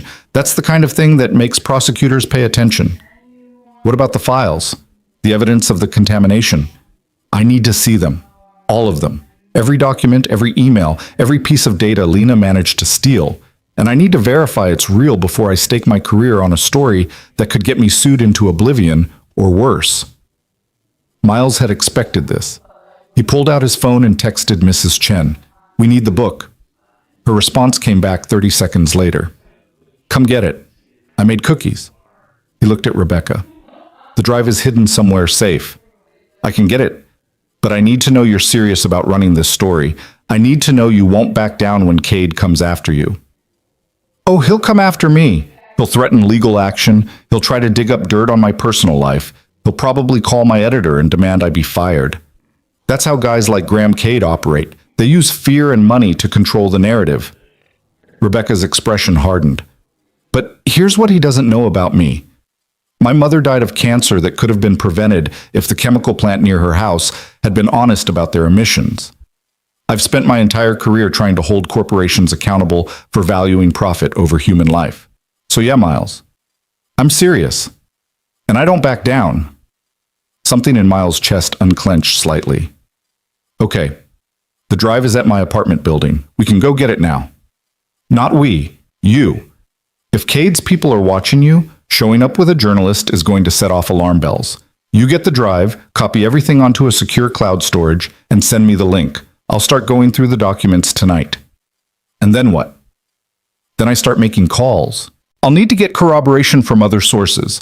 Environmental experts who can verify the contamination data, legal experts who can explain what laws were broken, maybe some of the other victims if they're willing to talk. This needs to be airtight before I publish because the second the story goes live, Cade Industries will throw everything they have at trying to discredit it. Miles felt the weight of it settling on his shoulders. This wasn't going to be quick. This wasn't going to be simple. This was going to be weeks or months of careful investigation while he tried to keep himself and Sophie safe from people who had unlimited resources and zero conscience. How long? He asked. 2 weeks minimum. Maybe 3. I know that's not what you want to hear, but if we rush this, if we publish before it's bulletproof, Graham Cade walks away, and we'll never get another chance. 2 weeks of looking over my shoulder. 2 weeks of wondering if they're going to grab me on my way to work, or threaten Sophie's school, or... Which is why you need to be smart, Rebecca interrupted. Vary your routine. Don't go anywhere alone if you can help it. Keep your phone charged and keep people informed of where you're going. And document everything, every interaction with Cade's people, every suspicious car, every hint that they're escalating. We're building a pattern of behavior here, and the more evidence we have of their intimidation tactics, the harder it is for them to claim they're the victims. Miles thought about Sophie's face when she'd asked if the bad men were coming back. What about witness protection or something? Can we get that? Not yet. We're not at the level where law enforcement is officially involved. Once the story breaks and prosecutors start investigating, then maybe. But right now, you're on your own. Great, that's really reassuring. Rebecca's expression softened slightly. Look, I know this is scary. I know you're putting yourself at risk, but what you're doing matters. Those 17 people, your wife included, they deserve justice. And the only way they get it is if people like you are willing to stand up and fight. Miles finished his coffee, which had gone cold while they talked. I keep hearing that this matters, that it's worth it. But sometimes I wonder if it's fair to Sophie. She didn't ask for any of this. No kid asks for their parent to be a hero. They just want their parent to be safe. But someday she's going to be old enough to understand what you did and why. And she's going to be proud. Or she's going to resent me for putting her in danger. Maybe both. Rebecca stood and shouldered her bag. Get me those files, Miles. Let me start building the case. And in the meantime, stay visible. Stay in public. Don't give them an opportunity to make you disappear quietly. Shut. She left without saying goodbye. And Miles sat alone at the corner table, wondering how his life had gone from struggling single dad to key witness in corporate murder case in the span of 2 weeks. His phone buzzed. Lena. How did it go? She wants the files. She says it'll take 2 or 3 weeks to verify everything and build the story. That's longer than I hoped. Yeah, well, apparently bringing down billionaires takes time. Who knew? Miles stood and headed for the door, already planning his route back to the apartment. She seems solid, though. She's got her own reasons for wanting to nail your father. Good. We're going to need all the help we can get. Lena paused. Miles, there's something you should know. I've been monitoring my father's communications. How are you monitoring his communications? I still have access to some of his systems. He hasn't figured out how I'm doing it yet, which gives us an advantage. But according to what I'm seeing, he's getting nervous. The longer I'm missing, the more unstable this whole thing becomes for him.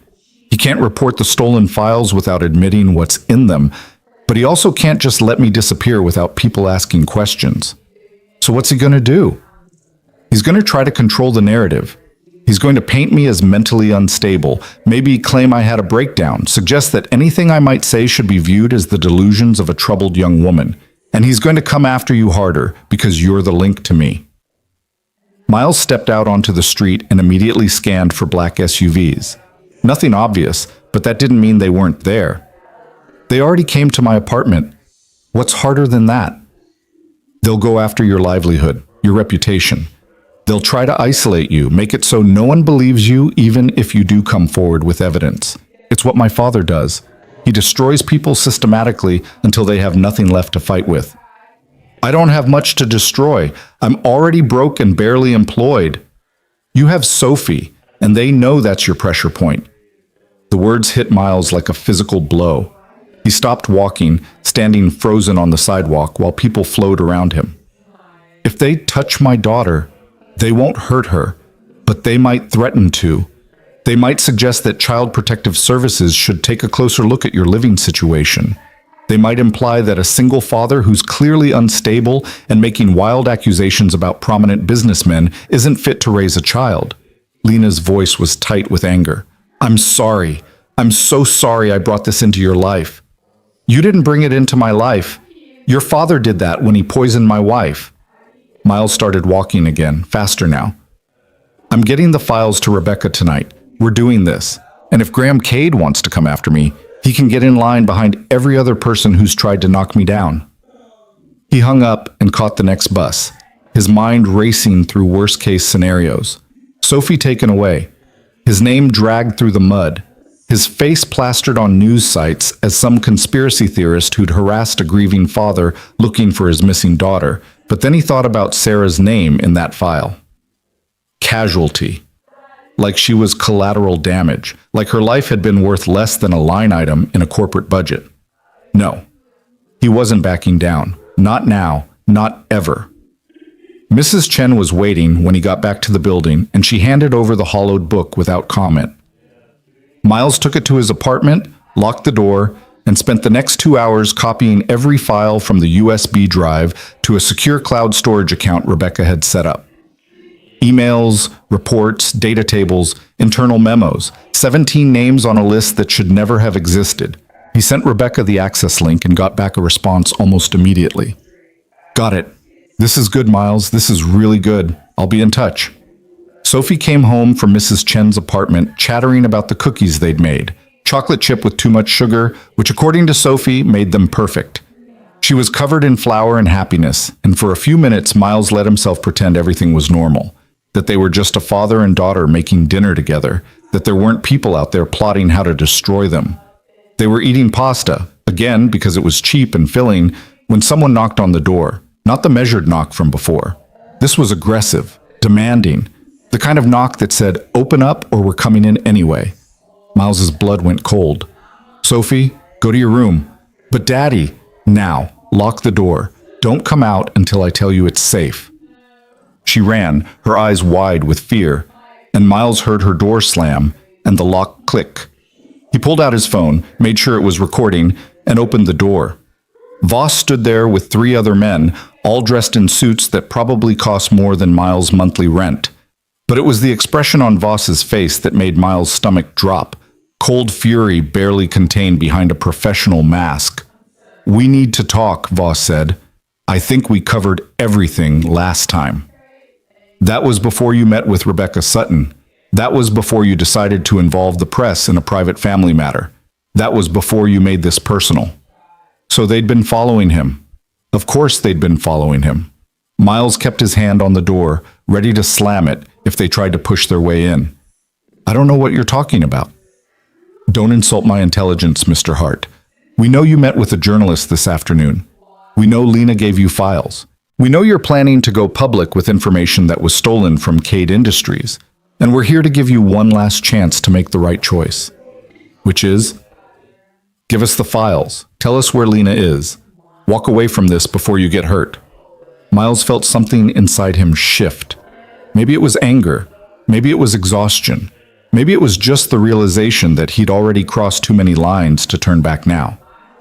"No," he said simply. Voss's expression didn't change, but something dangerous flickered in his eyes. You're making a mistake. Probably. But it's my mistake to make. Think about your daughter, Mr. Hart. Think about what happens to her if you're not around to take care of her. Think about how Child Protective Services might view a father who's putting his child in danger by antagonizing powerful people. There it was. The threat Lena had warned him about. Miles felt his jaw tighten.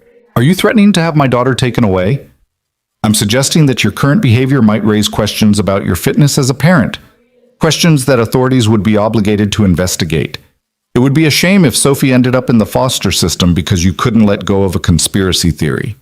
Miles pulled his phone from his pocket and held it up so Voss could see the recording app was running. Say that again, about taking my daughter. I want to make sure I got it clearly on tape. For the first time, Voss looked uncertain. Recording private conversations without consent is illegal in this state. So is threatening to have someone's child removed as retaliation for whistleblowing. I figure we're even. Miles met his gaze steadily. You can tell Graham Cade that I'm not giving him the files. I'm not telling him where Lena is, and I'm not backing down. Whatever he does to me, it's going to be documented, recorded, and handed over to people who actually give a damn about justice. You're going to regret this. I regret a lot of things. Standing up to bullies isn't going to be one of them. Voss stared at him for a long moment, and Miles could almost see the calculation happening behind his eyes. Then he stepped back. This isn't over. I didn't think it was.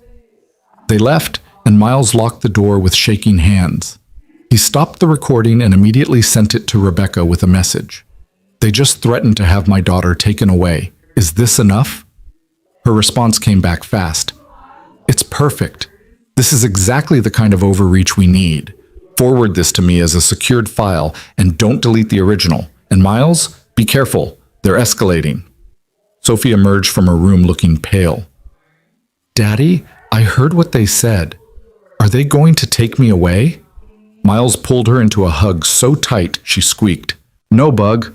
They're not taking you anywhere. They were just trying to scare me. Did it work? Yeah, it worked.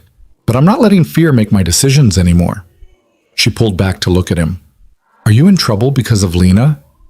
It was the first time she'd said Lena's name since the girl had left, and Miles realized his daughter was smarter than he'd given her credit for. She'd been watching, listening, putting pieces together. Yeah, he said.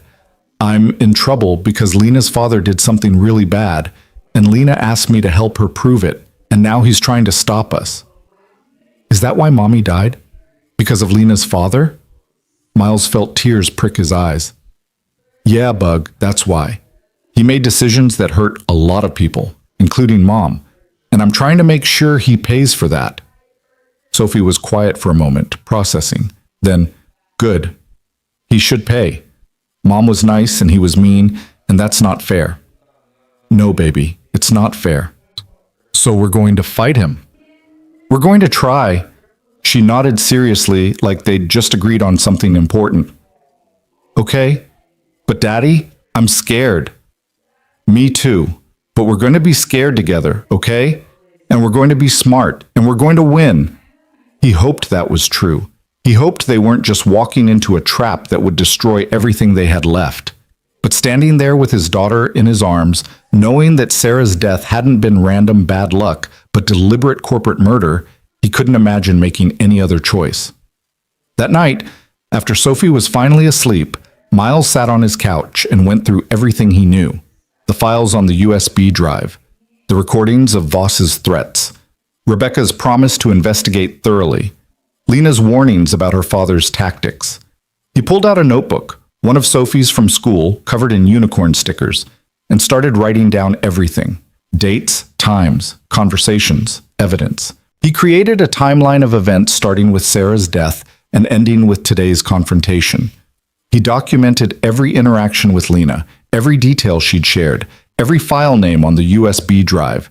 If something happened to him, someone needed to be able to pick up where he left off. His phone rang at midnight. Unknown number again. Hello? Mr. Hart, this is FBI Special Agent Maria Torres. Rebecca Sutton contacted our office with information about potential corporate fraud and manslaughter. I'd like to speak with you at your earliest convenience. Miles sat up straight, his heart hammering. The FBI? Yes, sir. Based on the preliminary evidence Ms. Sutton shared, we believe there may be grounds for a federal investigation into Cade Industries. But we need your cooperation and your testimony. Are you willing to speak with us? Yes. Yes, absolutely. Good. Can you come to our field office tomorrow morning? Say 9 a.m.? Miles thought about his work schedule, about Sophie's school, about the SUV that might follow him. I'll be there. Do I need a lawyer? You're not under investigation, Mr. Hart. You're a witness. But if you'd feel more comfortable with legal representation, that's your right. I can't afford a lawyer. We can discuss options when you come in. For now, just bring any documentation you have, recordings, emails, anything that supports your account of events with Cade Industries representatives. They made arrangements for the meeting, and Miles hung up feeling like he'd just stepped off a cliff. The FBI. This was real now. This was happening. He called Lena. The FBI wants to talk to me. She let out a breath. Rebecca works fast. Is this good? Should I trust them? It's complicated. My father has connections everywhere, including in law enforcement. But the FBI is harder to corrupt than local police. And if Rebecca vouched for this agent, she's probably legitimate. What do I tell them? Everything, every detail. Don't hold anything back. And Miles, this is where it gets dangerous. Once federal investigators are officially involved, my father can't make this go away quietly. He's going to have to fight back hard, and that means going after everyone connected to the case. You need to be prepared for that. I'm prepared. Are you? Because he's going to try to destroy your credibility. He's going to dig up every mistake you've ever made, every bill you've paid late, every time you've been less than perfect. He's going to paint you as an opportunist looking for a payout, or a conspiracy theorist with a grudge. And he's going to do it on every news channel and every social media platform until people start believing it. Miles thought about his life.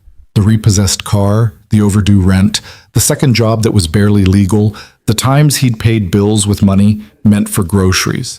There's plenty to find. But none of it makes the evidence false. None of it means Sarah wasn't murdered. That's what matters. That's what we have to keep front and center. Okay, I'll talk to the FBI tomorrow. I'll tell them everything. And then what? Then we wait, and we hope that the system actually works the way it's supposed to. Miles laughed bitterly. You have a lot more faith in the system than I do. I have faith in you. That has to be enough. After they hung up, Miles sat in his dark apartment and thought about faith, about trust, about the hope that truth might actually matter in a world where money usually won. The next morning, he dropped Sophie at school with extra hugs and promises to pick her up on time. Then he took 2 buses to the FBI field office, checking constantly to see if he was being followed.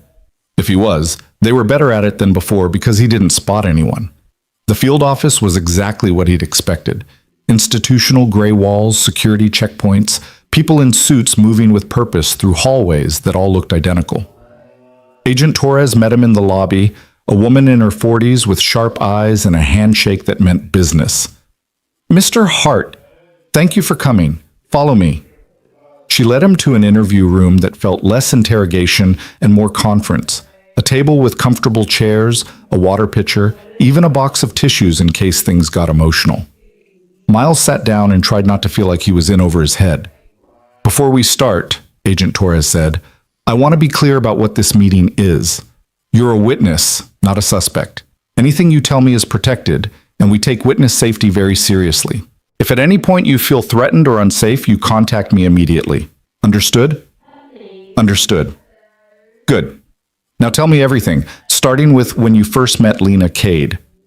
So Miles told her about the room for rent, about Lena's 2 perfect cash payments and the bracelet with Cade Industries stamped on it, about finding the USB drive and the files that proved 17 people had been murdered for profit, about Sarah's name on that list, about Voss and his threats, about Rebecca and her investigation. He talked for 2 hours, stopping occasionally to drink water or collect himself when the emotions got too strong. Agent Torres listened without interrupting, taking notes in a precise hand that suggested she'd done this hundreds of times before. When he finished, she set down her pen and looked at him. That's quite a story, Mr. Hart. It's the truth. I believe you. And based on the evidence Rebecca shared, I think we have grounds for a full investigation. But I need you to understand what that means. This is going to take time. Months, probably. We'll need to verify every document, interview every potential witness, build a case that will stand up in federal court. And during that time, you're going to be under intense scrutiny from both us and from Cade Industries. I understand. Do you? Because men like Graham Cade don't go down easy. They fight with everything they have: lawyers, money, political connections. They make witnesses disappear or discredit them until no one knows what to believe. Are you prepared for that? Miles thought about Sophie, about Sarah, about 17 names on a list. I don't have a choice. If I don't do this, then my wife died for nothing. All those people died for nothing, and Graham Cade gets to keep killing people until someone finally stops him. Agent Torres studied him for a long moment. Okay, then here's what happens next. We're going to officially open an investigation into Cade Industries and Project Raven Lake. We'll need to take custody of the original USB drive for evidence. You'll need to be available for additional interviews and possibly grand jury testimony, and we'll assign someone to periodically check on your safety. What about protection? We can't put you in witness protection yet, not until we're closer to charges being filed, but we'll have agents monitor your building and we'll give you a direct line to call if anything happens. It's not perfect, but it's what we can offer right now. Miles nodded. It wasn't enough, but it was something. And Lena? We'd like to speak with her as well. If you can arrange that meeting, it would be helpful. I'll try. She's pretty deep underground right now. Understandable. Her father is looking for her too, and I doubt his intentions are as benevolent as ours. Agent Torres stood and gathered her notes. One more thing, Mr. Hart. Once this goes public, once we start executing warrants and bringing people in for questioning, there's no going back. Your life is going to change in ways you can't predict. Are you ready for that? Miles stood too, feeling the weight of the decision settling on his shoulders. I've been ready since I found out why my wife died.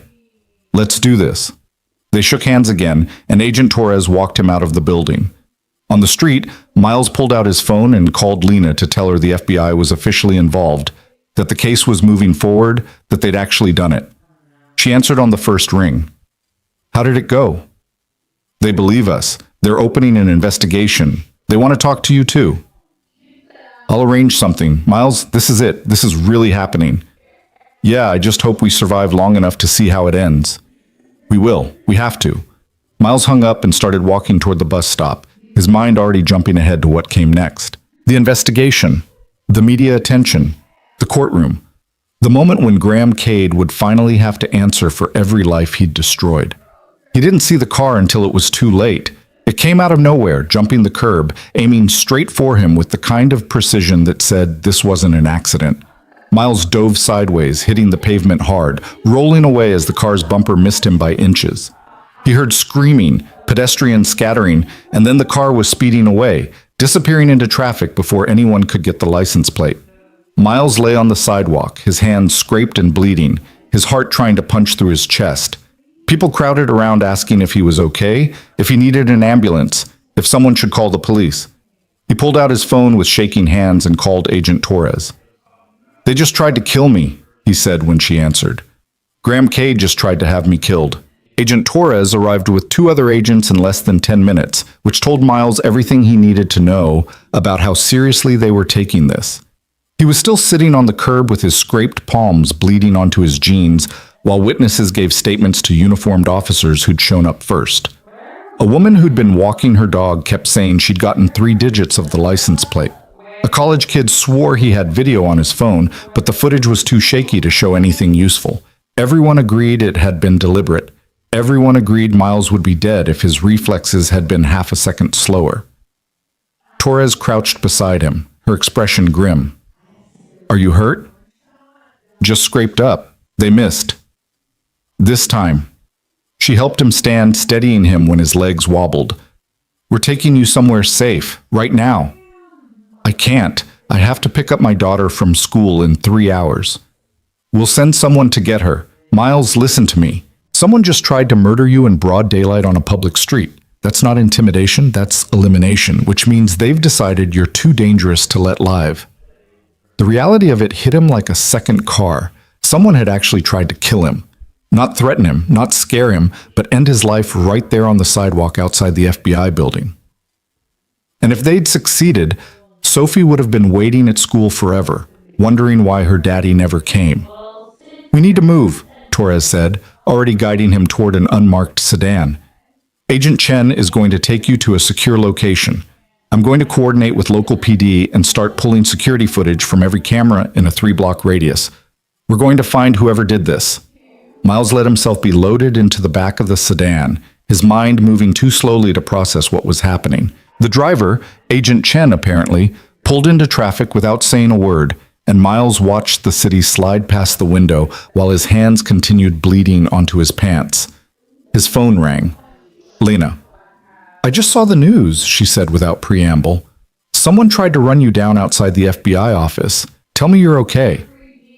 "I'm alive. That's about the best I can say right now. My father did this. He found out you talked to the FBI and he decided you were too much of a threat. Miles, I'm so sorry. This is my fault. I brought this into your life and now..." "Stop," Miles interrupted. "Your father did this, not you. He's the one who chose profit over people. He's the one who murdered 17 people and tried to make it 18. Don't take responsibility for his evil." She was crying now. He could hear it in her voice. "But I knew he was capable of this. I knew what he'd do if he felt cornered. I should have warned you better. I should have..." "Where are you right now?" "A motel outside the city. I've been moving every few days to stay ahead of his people." "The FBI wants to talk to you. They need your testimony to build the case." "I know. Rebecca already called me. But Miles, if I come forward, if I testify against my father, he'll destroy me. Not just my reputation, my entire life. He'll make sure I can never work, never have relationships, never exist in any meaningful way. That's what he does to people who betray him." Miles looked at his bleeding hands. "He just tried to kill me. I think I understand what he does to people." "Then you understand why I'm scared." "Yeah. But I also understand that being scared isn't a good enough reason to let him win. You said it yourself, 17 people died. Your father needs to pay for that. And the only way he pays is if people like us are willing to stand up even when it's terrifying." Lena was quiet for a long moment. Then, "Okay, tell Torres I'll meet her with her, but it has to be somewhere secure, somewhere my father's people can't track. I'll let her know." Agent Chen was driving them through a part of the city Miles didn't recognize. Industrial buildings giving way to residential neighborhoods, then to something that looked almost suburban. They pulled up to a modest house with drawn curtains and a chain-link fence, and Chen finally spoke. "Safe house. You'll stay here until we can assess the threat level and figure out next steps." Miles followed him inside to find a space that was aggressively beige. Cheap furniture, bare walls, the kind of place that existed purely for function. There was a kitchen with a stocked pantry, a living room with a TV that probably only got basic channels, and 2 bedrooms that looked like they'd been furnished by someone who'd never actually lived in a home. "Make yourself comfortable," Chen said. "Agent Torres will be here shortly to brief you. In the meantime, there's a first aid kit in the bathroom. You should clean those cuts." Then he was gone, and Miles was alone in a safe house that felt anything but safe. He found the bathroom and ran water over his scraped palms, watching blood swirl down the drain while his mind tried to catch up to the fact that someone had tried to murder him 3 hours ago. His phone rang again. Mrs. Chen this time. "Miles, are you all right? It's all over the news. They're saying you were almost killed." "I'm okay, I'm somewhere safe. But Mrs. Chen, I need you to do me a favor. Anything. The FBI is going to send someone to pick up Sophie from school.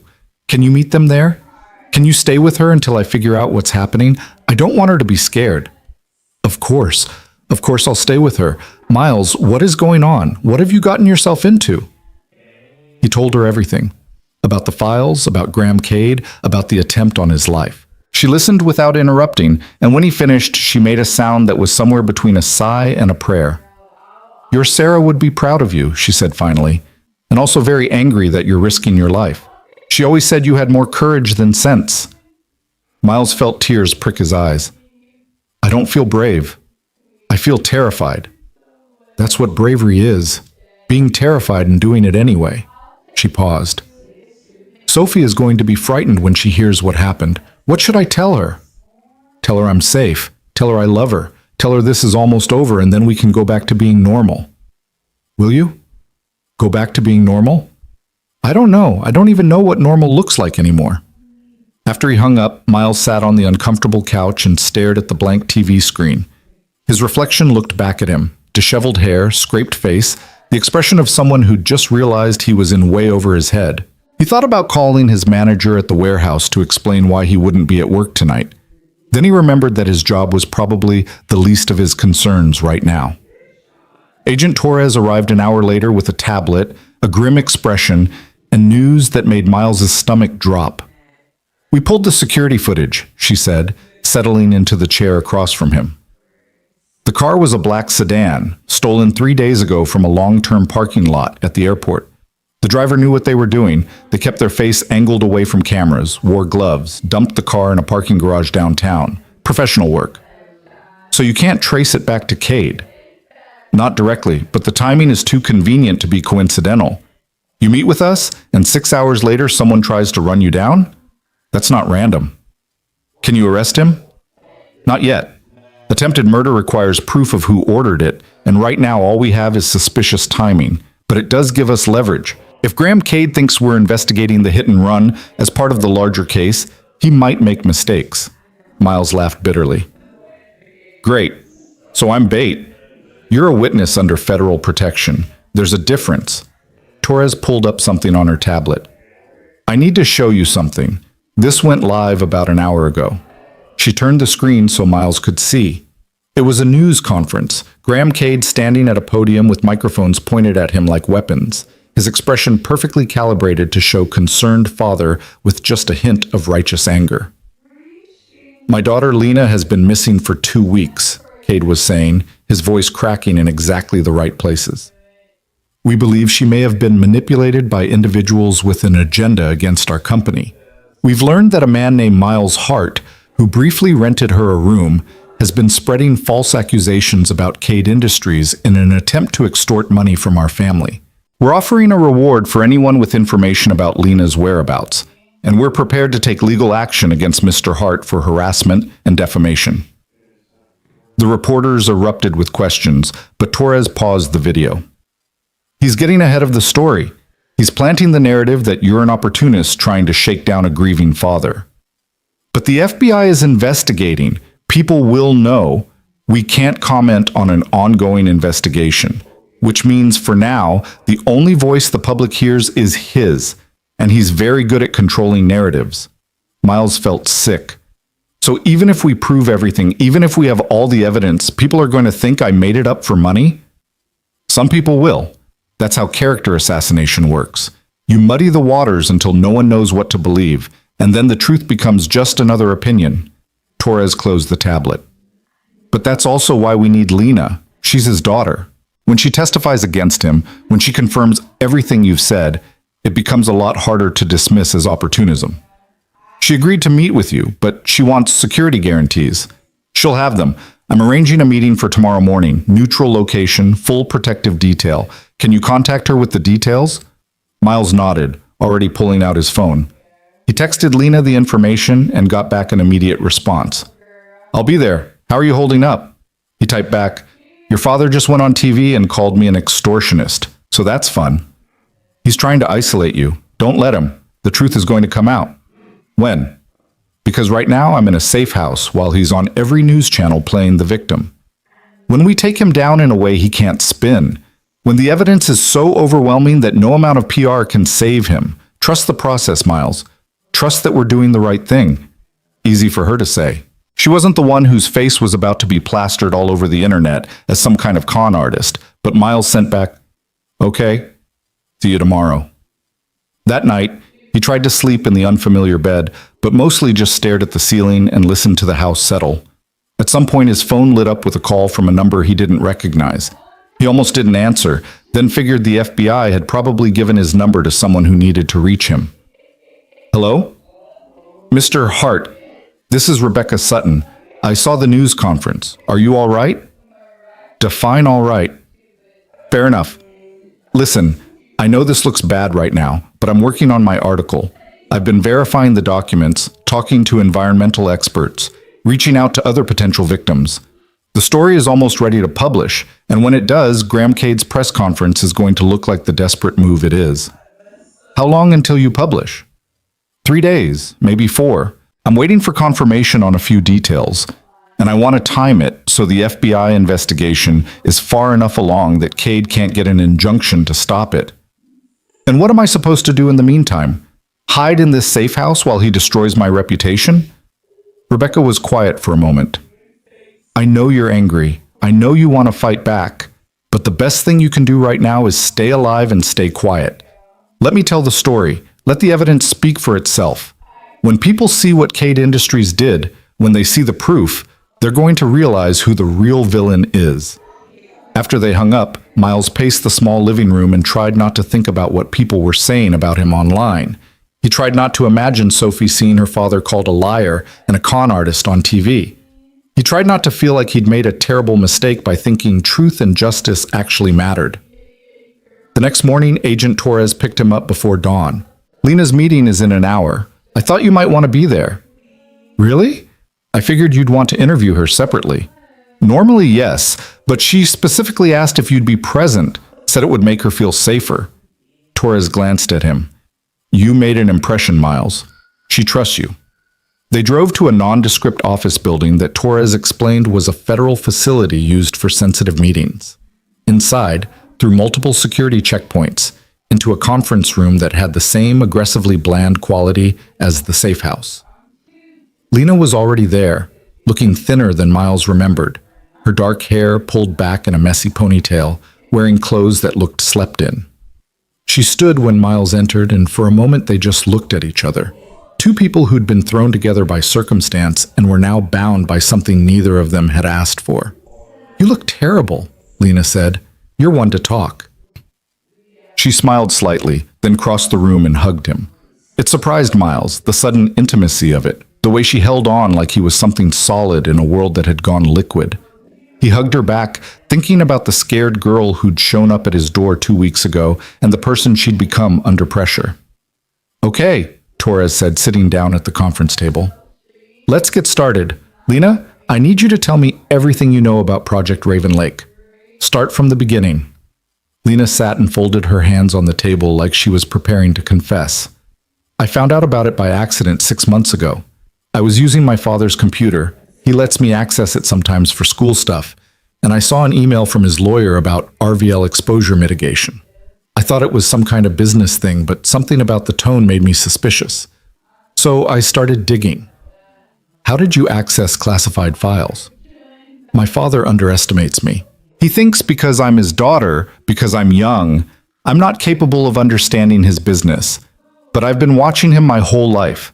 I know his passwords, I know how he organizes information, I know which files he considers important enough to encrypt. It wasn't that hard once I started looking.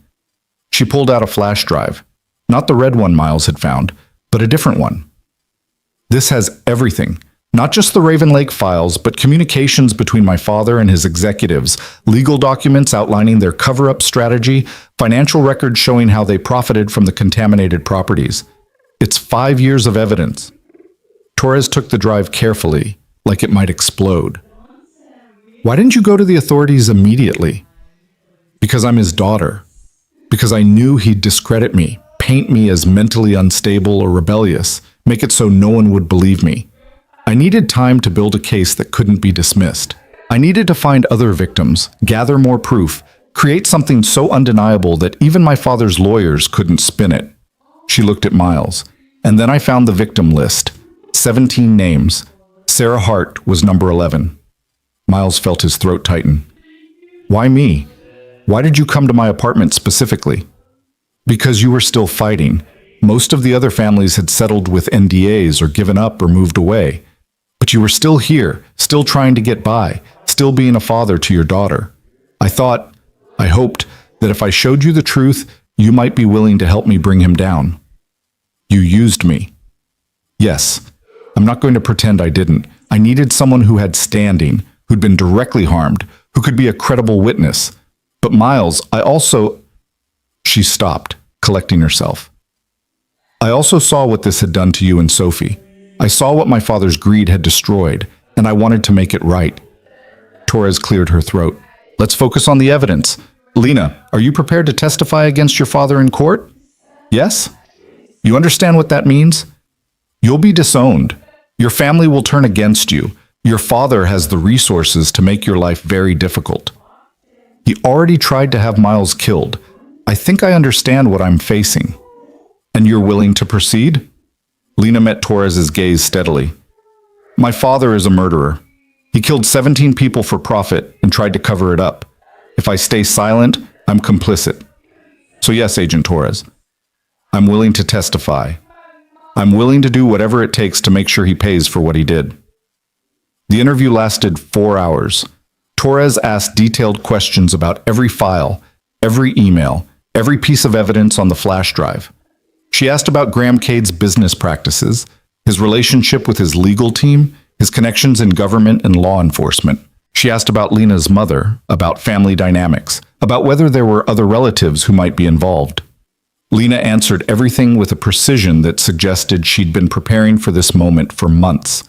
She had dates memorized, names ready, details about conversations she'd overheard, and decisions she'd witnessed. She was building a case brick by brick, and Miles watched her transform from scared girl to determined witness. When they finally finished, Torres leaned back and released a long breath. This is good. This is really good. Between your testimony and the documentary evidence, we have enough to bring charges. Multiple charges. Manslaughter, conspiracy, fraud, obstruction of justice. We're talking about decades in prison if convicted.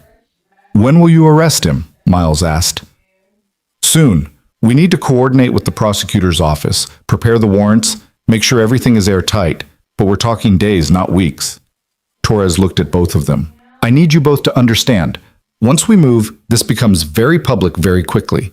Your names will be everywhere. You'll be under intense scrutiny. Graham Cade's lawyers will attack your credibility, your motives, your character. It's going to be brutal. I'm ready, Lena said. Miles? He thought about Sophie, about the life they'd been trying to build, about how everything was going to change the moment Graham Cade was arrested. Do it. Arrest him. Whatever comes after, we'll deal with it. Torres nodded. Okay, I'm putting you both under protective custody until the arrest happens. Lena, you'll stay at a secure facility. Miles, you'll remain at the safe house, and we'll arrange for your daughter to join you there. She's going to be terrified. She's going to be safe. That's what matters right now. They left the federal building separately. Lena with 2 agents headed to a location Torres wouldn't disclose. Miles back to the safe house with Agent Chen.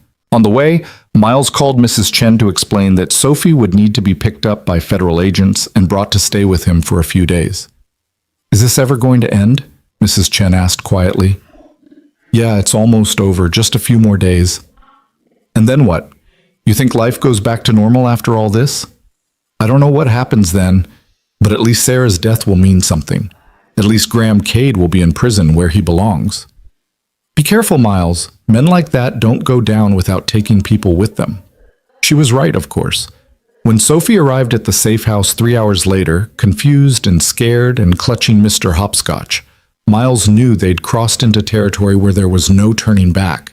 His daughter was in FBI protective custody because a billionaire wanted them dead. That was their reality now. Daddy, what's happening? Sophie asked as he hugged her. Mrs. Chen said we had to stay here for a while. She said it wasn't safe at home. It's not safe right now, Bug. But it will be soon, I promise. Because of Lena's dad?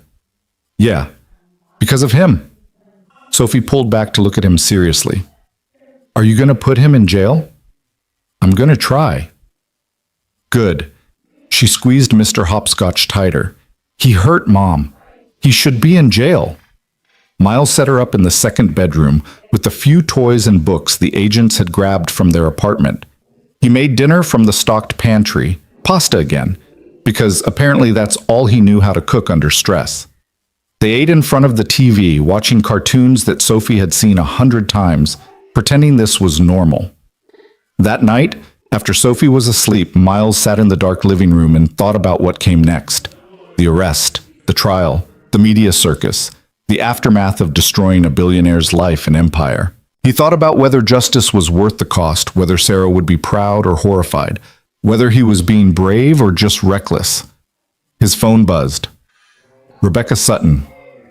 I'm publishing tomorrow morning, 6 a.m. The story is going to break on the Tribune's website and then get picked up nationally. I wanted you to know before it happens. What's the headline? Empire of Poison, How Cade Industries Murdered 17 People for Profit. I'm leading with Sarah's story, single mother, working at the library, dreams of a future with her new husband. I'm making this human, not just corporate. People need to understand who Graham Cade destroyed. Miles felt tears prick his eyes. Thank you. Don't thank me yet. This is going to get ugly. Cade's people are already threatening legal action, and I've gotten 3 calls today from people claiming to have information that discredits you. They're scared, Miles, which means we're winning. After she hung up, Miles allowed himself to feel something that might have been hope. Tomorrow, the world would know the truth. Tomorrow, Graham Cade's carefully constructed empire would start to crumble. Tomorrow, Sarah's death would finally matter in a way that transcended grief. He checked on Sophie one more time, still sleeping peacefully, Mr. Hopscotch tucked under her chin, and then went to bed in the safe house that would be home until this was over. At 5:30 a.m., his phone started ringing. By 6, it hadn't stopped. Reporters, old friends, people he barely knew, all calling because Rebecca's story had gone live, and suddenly Miles' heart wasn't just some warehouse worker anymore. He was the widower at the center of a national scandal. He was the man who'd exposed a billionaire. He was either a hero or a con artist, depending on who you asked. Agent Torres called at 6:15. Graham Cade is in custody. We executed the warrant an hour ago. He's being processed now and he'll be arraigned this afternoon. Miles, you did it. You actually did it. Miles sat on the edge of the bed, phone pressed to his ear, trying to process the words. Graham Cade, in custody. Arrested. Actually arrested. What about his lawyers?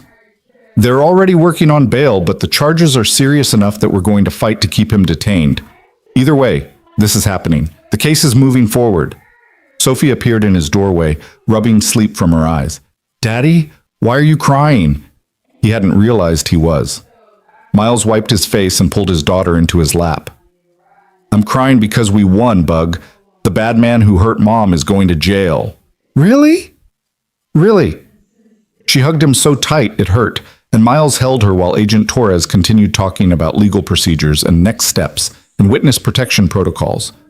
But all Miles could think about was Sarah, about how she'd never see this moment, never know that the people responsible for her death were finally being held accountable, about how justice couldn't bring her back, but maybe, just maybe, it could help her family move forward. The news broke everywhere simultaneously. Graham Cade's arrest became the lead story on every channel, every website, every social media platform. Photos of him in handcuffs being walked into the federal courthouse. Headlines screaming about corporate murder and billionaire corruption. Rebecca's article being shared thousands of times with people expressing outrage and demanding accountability. And in the middle of it all, Miles Hart's name. The widower who'd fought back. The single father who'd risked everything. The man who'd taken down an empire with nothing but truth and determination. By noon, Miles's phone had 300 missed calls and more texts than he could count. Some supportive, some accusing him of opportunism, some threatening. Agent Torres had to change his number and issue a statement through the FBI that Miles would not be giving interviews or making public statements while the case was ongoing. Lena called from her secure location. Have you seen the news? Hard to miss it. My father's lawyers are already spinning this as a witch hunt. They're saying he's being persecuted because he's successful. That you and I are collaborating to destroy him for money. Are you okay? She laughed, but it sounded broken. My entire family has disowned me. My mother won't take my calls. My cousins are posting on social media about what a traitor I am. So no, Miles. I'm not okay. But I'm alive. And my father is in jail, and that has to count for something.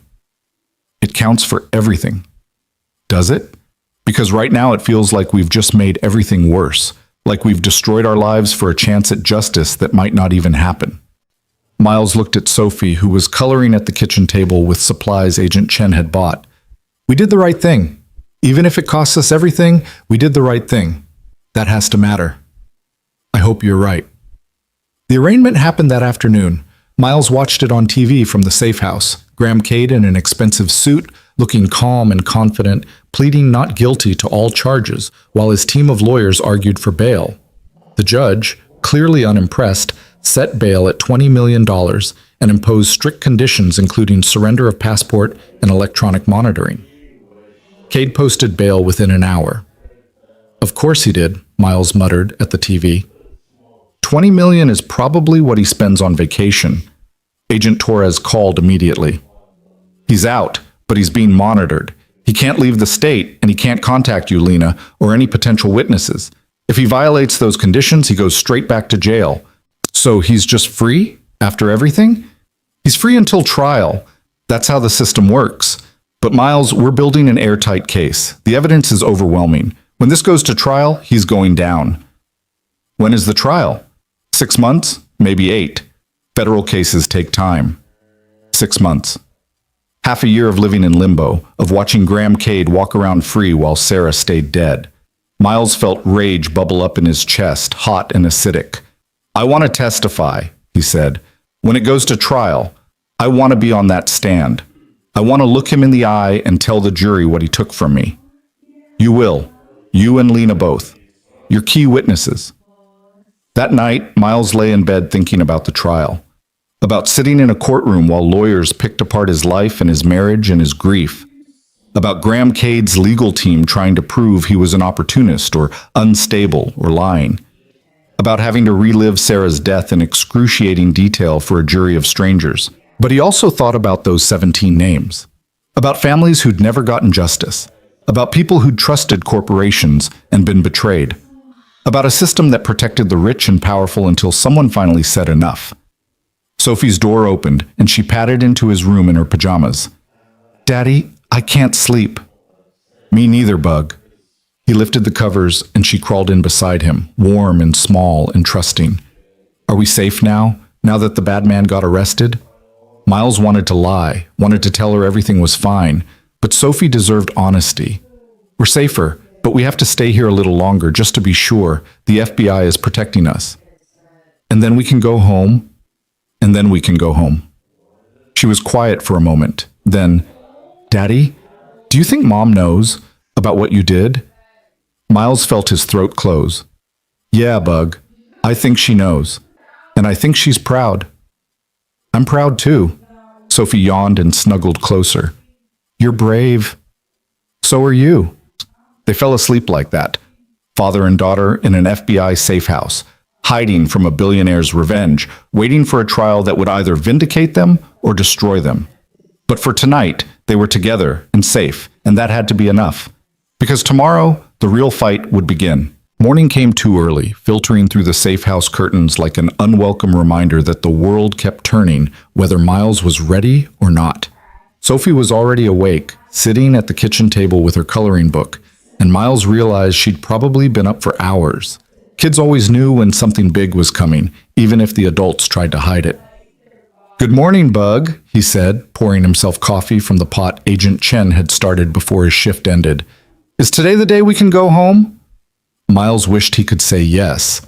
They'd been in the safe house for 4 days now, and Sophie was starting to show the strain. Nightmares, clinginess, the kind of anxiety that made his chest hurt because 8-year-olds shouldn't have to worry about billionaires and death threats. Not yet, but soon. His phone rang before Sophie could protest. Agent Torres. We have a problem, she said without preamble. Graham Cade's legal team filed a motion to dismiss all charges. They're claiming the evidence was obtained illegally through Lena's theft of proprietary information, and that you and she conspired to extort money from Cade Industries. Miles felt ice slide down his spine. Can they do that? Just dismiss everything? They can try. The judge will hear arguments next week. But Miles, this is what I warned you about. They're going to fight this with everything they have. We need to be prepared for a long battle. What about the contamination? The people who died? The cover-up? All of that is still valid evidence. But if the judge rules that the initial files were obtained illegally, it could create problems for the prosecution. We're working on independent verification of the contamination through our own environmental testing, but that takes time. After Torres hung up, Miles sat at the kitchen table across from his daughter and tried to find words to explain that justice wasn't as simple as arresting the bad guy and watching him go to jail. That sometimes the system protected people with money and power even when everyone knew they were guilty. That doing the right thing didn't guarantee the right outcome. "Daddy, you look sad," Sophie observed. "I'm just tired, Bug." Are they going to let the bad man go?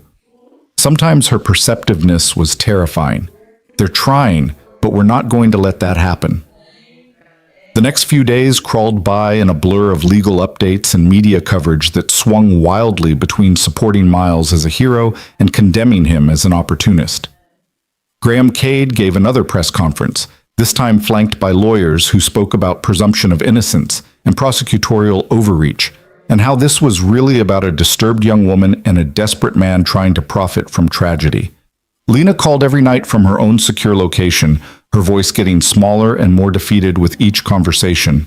"They're winning the narrative," she said on the fifth night. "Every article I read, every comment section, people are starting to believe we made this up. That I'm some spoiled girl with daddy issues and you're some deadbeat looking for a payout. The truth is going to come out in court. Will it? Because right now it feels like the truth doesn't matter as much as who has better lawyers." Miles didn't have a good answer for that. He'd grown up believing that America had a justice system that worked, that truth prevailed, that good people got vindicated. But watching Graham Cade smile for cameras while his legal team systematically dismantled the case was teaching him a different lesson, that justice was expensive, and people who couldn't afford it usually didn't get it. Rebecca Sutton published a follow-up article 3 days before the dismissal hearing, this time focusing on the other victims. She'd tracked down families who'd settled with NDAs, found medical records that corroborated the contamination claims, interviewed environmental experts who confirmed the water supply had been poisoned. It was damning, thorough, the kind of journalism that should have made the case undeniable. Graham Cade's lawyers called it trial by media and accused Rebecca of being biased. The dismissal hearing happened on a Tuesday morning in federal court. Miles wasn't allowed to attend, witnesses couldn't be present for preliminary motions, so he watched the live feed from the safe house while Sophie was at school with a protective detail. He watched Graham Cade's lawyers argue that Lena had stolen the files in violation of corporate policy, that the evidence was fruit of the poisonous tree, that the whole case was built on illegal activity and should be thrown out. He watched the prosecutor counter that whistleblower protections applied, that evidence of ongoing criminal activity couldn't be suppressed just because it was obtained unconventionally, that 17 people were dead and justice demanded accountability. And he watched the judge, a woman in her 60s with steel gray hair and an expression that gave nothing away, take it all under advisement and say she'd rule within 48 hours. 2 days. 2 days to find out if everything they'd sacrificed meant anything at all. Miles picked up Sophie from school and took her to get ice cream at a shop 3 blocks from the safe house, trying to give her something normal in the middle of the chaos. She ordered chocolate chip and ate it slowly while Miles pretended his vanilla cone wasn't melting all over his hand because he couldn't focus on anything except the judge's decision. "Daddy," Sophie said around a mouthful of ice cream, "if the judge says the bad man can go free, does that mean he wins? It means we have to find another way to make sure he pays for what he did." "But you said the truth matters. You said doing the right thing matters." Miles looked at his daughter, this small person who still believed the world was fair, who trusted that her father could fix things, who hadn't yet learned that sometimes the villains won simply because they had more money and better lawyers. "It does matter, Bug. Even if we don't win, even if the case gets dismissed, we told the truth. We exposed what he did. People know now. That counts for something." "Does it?" It was the same question Lena had asked, and Miles still didn't have a good answer. That night, after Sophie was asleep, Miles sat in the dark living room and thought about what happened if they lost. If Graham Cade walked away from this, charges dismissed, reputation damaged, but not destroyed. Would there be civil suits? Could the victims' families sue Cade Industries even if the criminal case failed? Or would NDAs and legal maneuvering protect the company while Miles and Lena were left broke and discredited? His phone rang at 11 p.m., Lena crying so hard he could barely understand her. They found my apartment, she gasped. My father's people. They broke in and trashed everything. The agents got there in time to stop them. But Lena, they left a message on the wall. Traitors get what they deserve. Miles, I'm so scared. What if the judge dismisses the case and my father comes after me? What if he... Where are you now? Being moved to a new location. But it doesn't matter. He has people everywhere. He's never going to stop until I'm either dead or completely destroyed. Lena, listen to me. We're going to get through this. Even if the case gets dismissed, we'll find another way. There is no other way. Her voice cracked. I gave up everything for this. My family, my future, everything I had. And for what? So my father could hire better lawyers and make it all go away while I spend the rest of my life looking over my shoulder? Miles didn't know what to say. He'd been so focused on the rightness of their cause that he hadn't fully considered what failure would mean, not just for him and Sophie, but for Lena, who'd betrayed her own father and could never go back. I'm sorry, he said finally. I'm so sorry this is happening. Me too. She hung up, and Miles sat alone in the darkness, wondering if courage and truth were enough when the other side had infinite resources and no conscience. The judge's ruling came down at 9 a.m. on Thursday morning. Agent Torres called before Miles could even read the news. We won. The judge denied the motion to dismiss.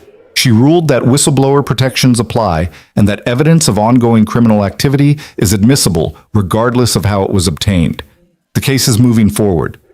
Miles felt something in his chest unclench for the first time in weeks. We're actually going to trial?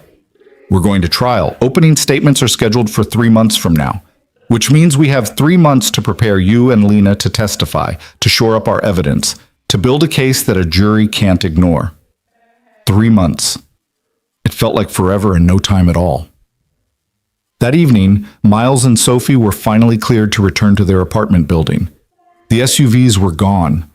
The threats had quieted after the judge's ruling, as if Graham Cade's people had realized that overt intimidation was now evidence of obstruction. Agent Torres arranged for periodic patrols of the building, gave Miles a direct line to call if anything felt wrong, and promised that protective services would continue through the trial. Sophie ran into their apartment like she was returning from exile, immediately going to her room to check if her toys were still where she'd left them.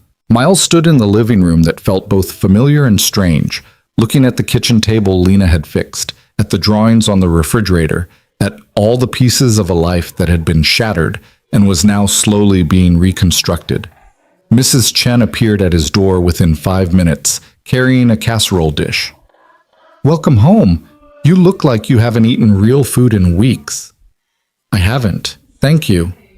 He took the dish, feeling grateful for neighbors who didn't ask too many questions but showed up anyway. The whole building has been following the news, Mrs. Chen said. Some people think you're brave, others think you're foolish, but everyone agrees you've got courage. I don't feel brave. I feel terrified that this is all going to blow up in my face. Courage and terror are the same thing wearing different clothes. She patted his arm. You're doing the right thing, Miles. Sarah would be proud. The next 3 months were a masterclass in controlled chaos. Agent Torres and the prosecution team prepared Miles and Lena for testimony. Hours of practice questions, mock cross-examinations, lessons in how to stay calm when lawyers tried to rattle them. They went over every detail of the evidence, every email and report and data point, until Miles could recite contamination levels and mortality rates in his sleep. Rebecca continued publishing follow-up articles as new information emerged. Environmental tests confirmed the contamination. More victims came forward, emboldened by the case actually making it to trial. Former Cade Industries employees broke their NDAs to testify about the cover-up, accepting the legal risk because they couldn't stay silent anymore. And Graham Cade's legal team fought back with everything they had: character witnesses who swore he was a pillar of the community, expert witnesses who questioned the contamination data, PR campaigns that painted him as a businessman being persecuted by an ungrateful daughter and an opportunistic widower. The media coverage was relentless. Miles's face was everywhere, on news sites, social media, even a few magazine covers. The man who challenged an empire. Single father versus billionaire. The coverage swung between lionizing him as a hero and investigating every mistake he'd ever made to prove he was just looking for money. Sophie handled it better than Miles expected, though she had nightmares and started seeing the school counselor twice a week. She drew pictures of courtrooms and justice, and her mother watching from heaven. She asked questions Miles didn't know how to answer about why bad people sometimes got away with bad things, and whether money was more powerful than truth. Lena remained in protective custody, moving between safe locations, her former life completely dismantled. Her mother released a statement disowning her. Her father's lawyers tried to have her declared mentally incompetent. Social media alternately vilified her as a spoiled traitor or praised her as a courageous whistleblower. "Sometimes I wonder if it was worth it," she told Miles during one of their nightly calls 2 weeks before trial. "I've lost everything, my family, my name, any chance at a normal life. What if we go through all this and he still walks free? Then at least we tried. That has to mean something. Does it?" Miles thought about Sarah, about 17 names on a list, about all the people who'd been hurt by corporate greed and never gotten justice. Yeah, it does. Because even if the jury acquits him, even if he walks out of that courtroom a free man, the world knows what he did. The truth is out there now. That's worth something. The trial began on a Monday morning in January, almost 4 months after Graham Cade's arrest. The courthouse was surrounded by news vans and protesters, some supporting the victims, others defending Cade as a job creator being destroyed by false accusations. Miles walked through a gauntlet of cameras and questions, Sophie beside him holding his hand tight, both of them flanked by federal agents. Inside, the courtroom was all dark wood and American flags and the weight of institutional authority. Graham Cade sat at the defense table in an expensive suit, looking calm and righteous, like a man being wrongly persecuted. His legal team, 4 lawyers who probably cost more per hour than Miles made in a month, projected confidence. The prosecutor was a woman named Jennifer Walsh, mid-40s, with the kind of sharp intelligence that made you nervous to lie in her presence. She'd spent weeks preparing for this, and Miles watched her organize her notes with the precision of someone who didn't leave things to chance. Jury selection took 2 days. Opening statements started on Wednesday. Walsh stood before the jury and painted a picture of corporate greed so callous it bordered on cartoonish, except it was real. She talked about Raven Lake, about contaminated water, about families who'd trusted that the water in their homes was safe.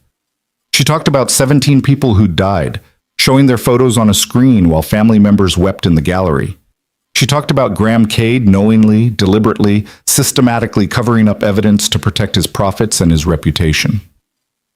Then Cade's lead attorney stood up and painted a different picture of a successful businessman targeted by an unstable daughter and a desperate widower looking for someone to blame for life's tragedies. He talked about how grief could make people see conspiracies where there were only accidents, how mental illness could manifest as false accusations, how the real victim here was a father whose daughter had betrayed him and a company being destroyed by unfounded allegations. Miles sat in the gallery with Sophie and Mrs. Chen and watched the jury's faces, trying to read which narrative they were buying. The prosecution's case took 3 weeks. Environmental experts testified about the contamination. Medical experts linked the deaths to chemical exposure.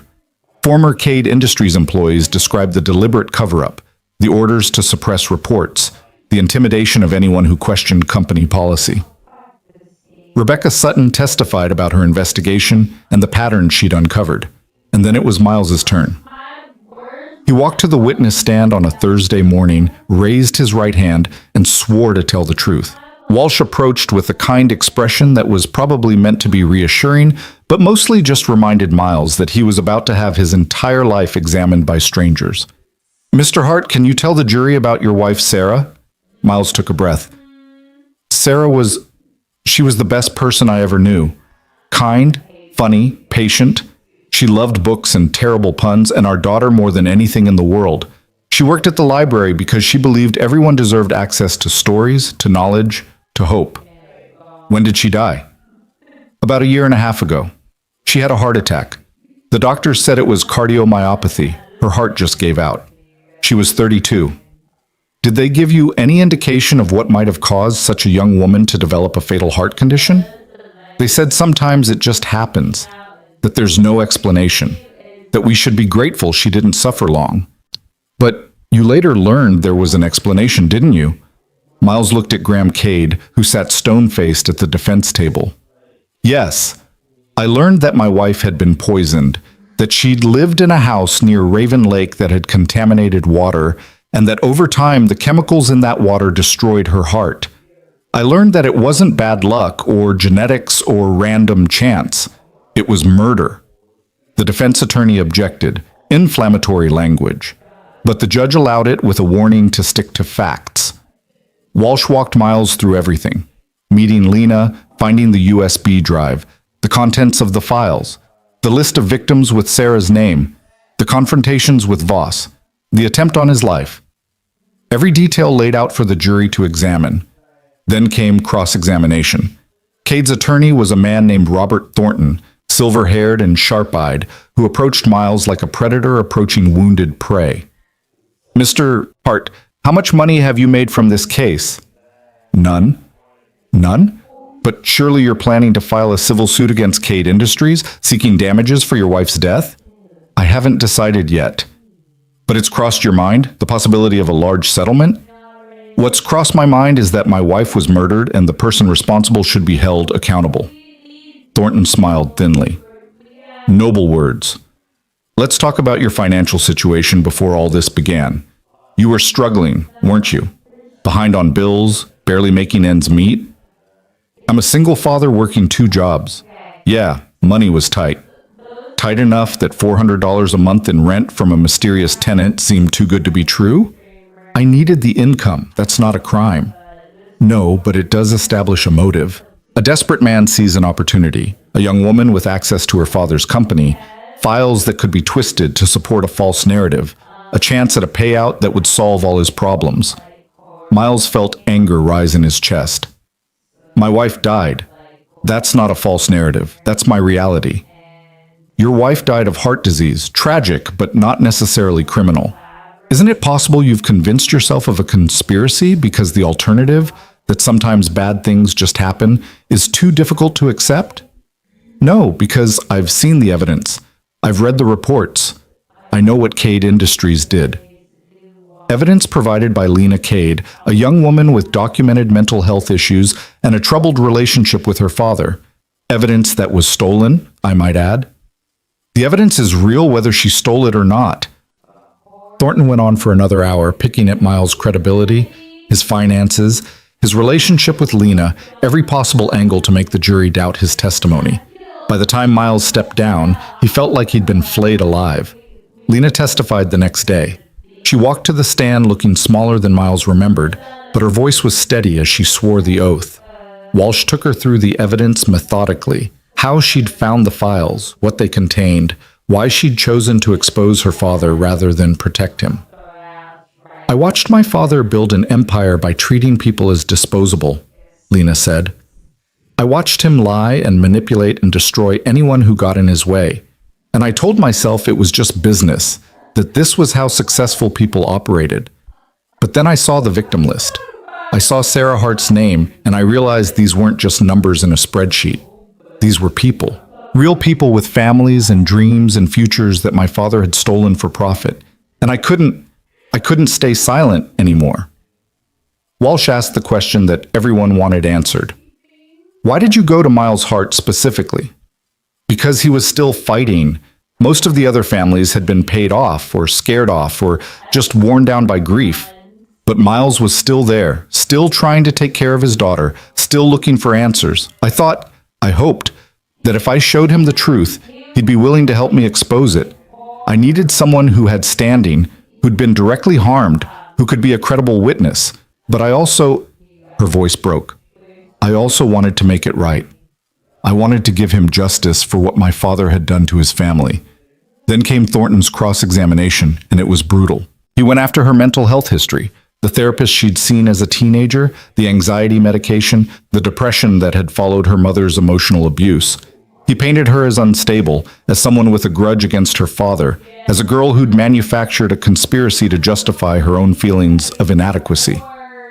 Isn't it true, Ms. Cade, that you've always resented your father's success? That you've never felt you measured up to his expectations?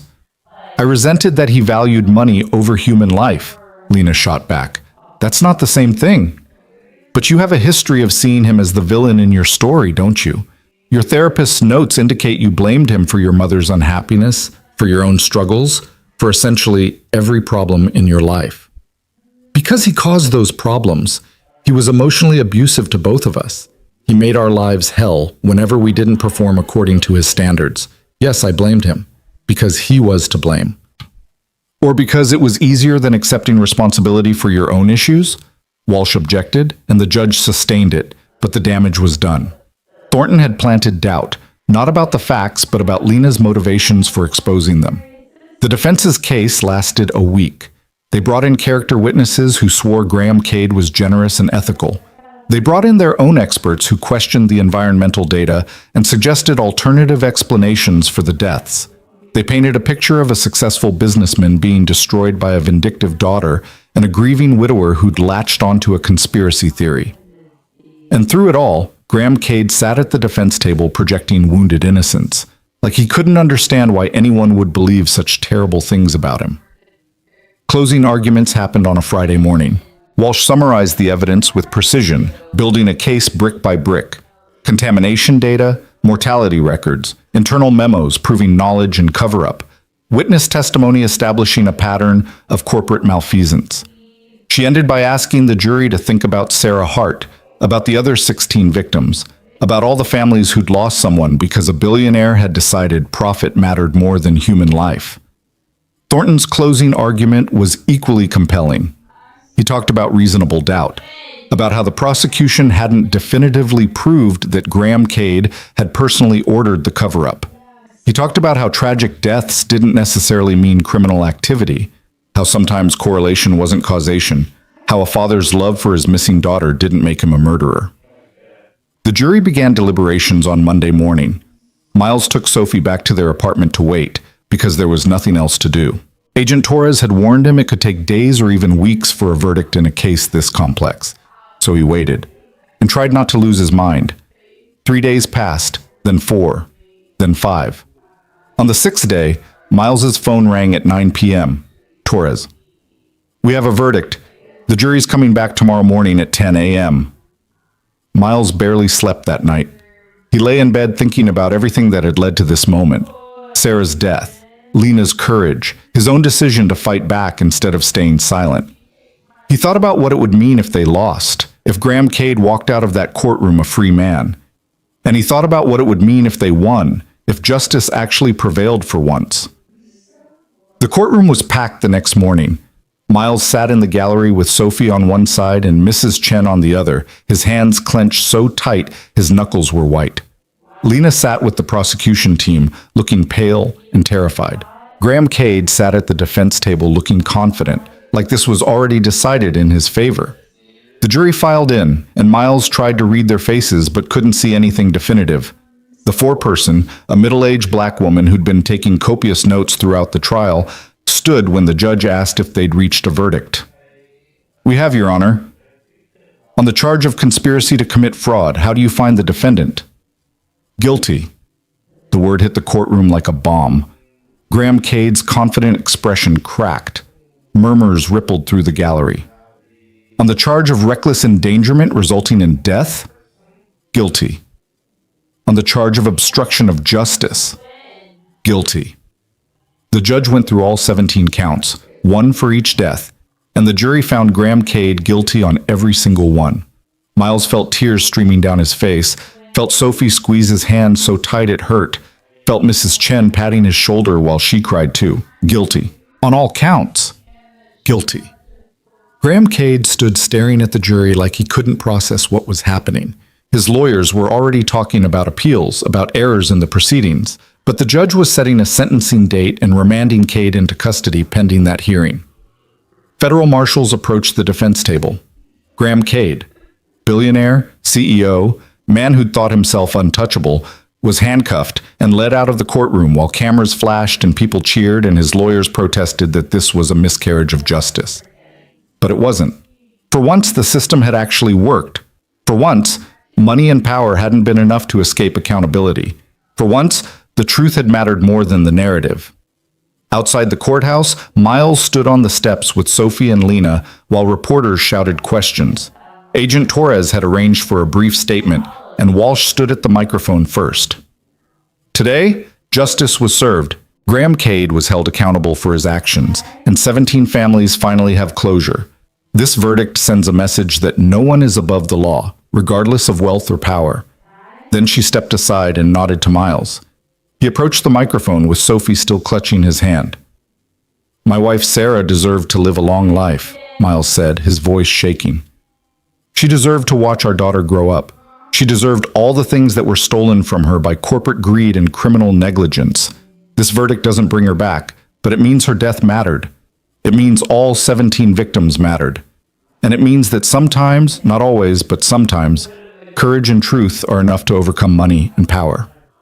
He stepped back and Lena took his place at the microphone. She looked directly at the cameras, directly at her father, who was probably watching from a holding cell. "I hope someday you understand why I did this," she said quietly. "I hope you understand that loving you meant I couldn't protect you from the consequences of your choices. I hope you use your time in prison to think about the lives you destroyed and the families you broke. And I hope that someday you'll realize that the only person who betrayed our family was you." Sentencing happened 6 weeks later. Miles sat in the same courtroom and watched Graham Cade receive 17 concurrent life sentences, one for each person who died because of his decisions. The judge was unsparing in her remarks, talking about how Cade had abused his power, violated the public trust, and shown no remorse for his actions. "You valued profit over human life," the judge said. "You treated people as disposable, as acceptable casualties in your pursuit of wealth. And you did it all while hiding behind corporate structure and legal maneuvering, believing yourself untouchable. Today's sentence is a message that no one is untouchable, and that justice, however delayed, will eventually prevail."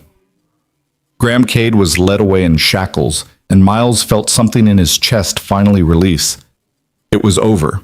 Actually, truly over. The civil suits came next, families of the victims filing wrongful death claims against Cade Industries. Miles was offered a settlement of $3 million, enough to pay off debts, buy a house, send Sophie to college, live comfortably for the rest of his life. He accepted it not because he wanted the money, but because Sophie deserved stability and Sarah's death deserved to mean something tangible for their daughter's future. Lena received nothing. She'd been written out of her father's will the moment she testified against him, and Cade Industries' board distanced themselves from her to protect the company's reputation. But she was free, finally, truly free, of the family that had defined and confined her for 20 years. She got a job at a nonprofit that helped whistleblowers navigate the legal and emotional aftermath of speaking truth to power. She moved into a small apartment across town, started therapy, began rebuilding a life that was entirely her own. And once a week she came to Miles and Sophie's new apartment for dinner. It was 6 months after the sentencing, and they were eating spaghetti, still the only thing Miles really knew how to cook, when Sophie pulled out a wooden box she'd been working on in art class. "I made something," she announced, "for all of us." She opened the box to reveal 3 objects arranged carefully on felt lining. A small wooden key that she'd carved in woodshop, the word "home" burned into it with a wood-burning tool. The original rental receipt Miles had written for Lena's first month's rent, now laminated and preserved. And a paper crane folded from a newspaper clipping, the headline announcing Graham Cade's conviction. "These are the 3 most important things," Sophie explained. "The key means we found home even when everything was scary. The receipt means Lena found us, and we found her. And the crane means we won. We beat the bad guy." Lena picked up the crane carefully, tears streaming down her face. "Sophie, this is beautiful." "Mom used to fold cranes," Sophie said. "Daddy told me. So I learned how, and I wanted to make one that meant something good happened because of what she went through." Miles pulled his daughter into a hug, overwhelmed by her wisdom and resilience. "Your mom would love this, Bug. She'd be so proud of you." "I'm proud of all of us," Sophie said. "We were brave together." Later that night, after Lena had gone home and Sophie was asleep, Miles sat on his couch in their new apartment. 2 bedrooms, better heat, a neighborhood where kids played outside without supervision, and thought about everything that had happened, about Sarah and Justice and the strange family he'd built from tragedy and courage. His phone buzzed with a text from Lena. Thank you for not giving up on me. Thank you for believing that truth mattered. Thank you for being the kind of person who fights even when the odds are impossible. He typed back, "Thank you for risking everything to make this right." Sarah's death will always hurt, but at least it means something now. At least 17 families got justice. That's because of you. A year later, Miles stood in a courtroom again, but this time it was different. This time, he wasn't a witness or a victim. He was a spectator watching Lena receive an award from a national whistleblower protection organization. She stood at a podium in front of judges and activists and other people who'd spoken truth to power, and she told their story. "I didn't do this alone," Lena said. "I couldn't have done it alone. It took a single father who refused to accept that his wife's death was just bad luck. It took an FBI agent who believed us when she had every reason not to. It took a journalist who wouldn't back down even when threatened. It took a community of people who decided that sometimes justice is worth fighting for, even when the cost is everything." She held up the paper crane Sophie had folded, now encased in clear resin, on a stand. This crane was made by an 8-year-old girl who lost her mother to corporate greed. She folded it from the newspaper headline announcing her mother's murderer had been convicted. And she told me it represented hope. The hope that even the smallest, most powerless people can change the world if they're brave enough to try. Miles watched from the audience with Sophie beside him, his daughter beaming with pride because her crane, her symbol of their shared courage, was being honored in front of hundreds of people. After the ceremony, they went to dinner at a restaurant that was nicer than anywhere Miles had eaten in years. The settlement money meant he didn't have to worry about prices anymore, didn't have to calculate whether they could afford dessert. Sophie ordered everything she wanted, and Lena laughed at her stories about school, and for a few hours they were just people sharing a meal instead of survivors of corporate warfare. Walking back to their cars, Lena pulled Miles aside. "I need to tell you something. I've been offered a job in D.C., working with a senator who's drafting corporate accountability legislation. They want someone who understands whistleblower issues from personal experience." Miles felt a pang of something that might have been loss. "That's amazing, Lena. You should absolutely take it. It means I'll be moving away. I won't be able to come to dinner every week. You'll visit, though, and we'll visit you. Sophie's already planning a trip to see the monuments." Lena hugged him tight. "You gave me a family when mine fell apart. You gave me a reason to keep fighting when I wanted to give up. I'll never forget that." "You gave my wife's death meaning," Miles replied. "You turned tragedy into justice. That's a gift I can never repay." 6 months after that, Miles stood in front of a different kind of audience. He'd been invited to speak at a conference on corporate accountability, to tell his story to lawyers and activists and policymakers who were trying to strengthen whistleblower protections and environmental regulations. He stood at the podium looking at hundreds of faces and thought about where he'd been 2 years ago. Broke, grieving, working 2 jobs just to keep the lights on. And he thought about where he was now, comfortable, healing, using his experience to help others understand why this work mattered. "The smallest room my family ever rented," Miles began, "ended up being the place where we found the courage to bring down an empire. A 20-year-old girl knocked on my door looking for a safe place to hide, and what she gave me in return was truth. The truth about why my wife died. The truth about corporate crime that had been hidden for years. The truth that sometimes regular people can stand up to the powerful and actually win." He talked about Sarah, about the 17 victims, about the long road from suspicion to evidence to conviction.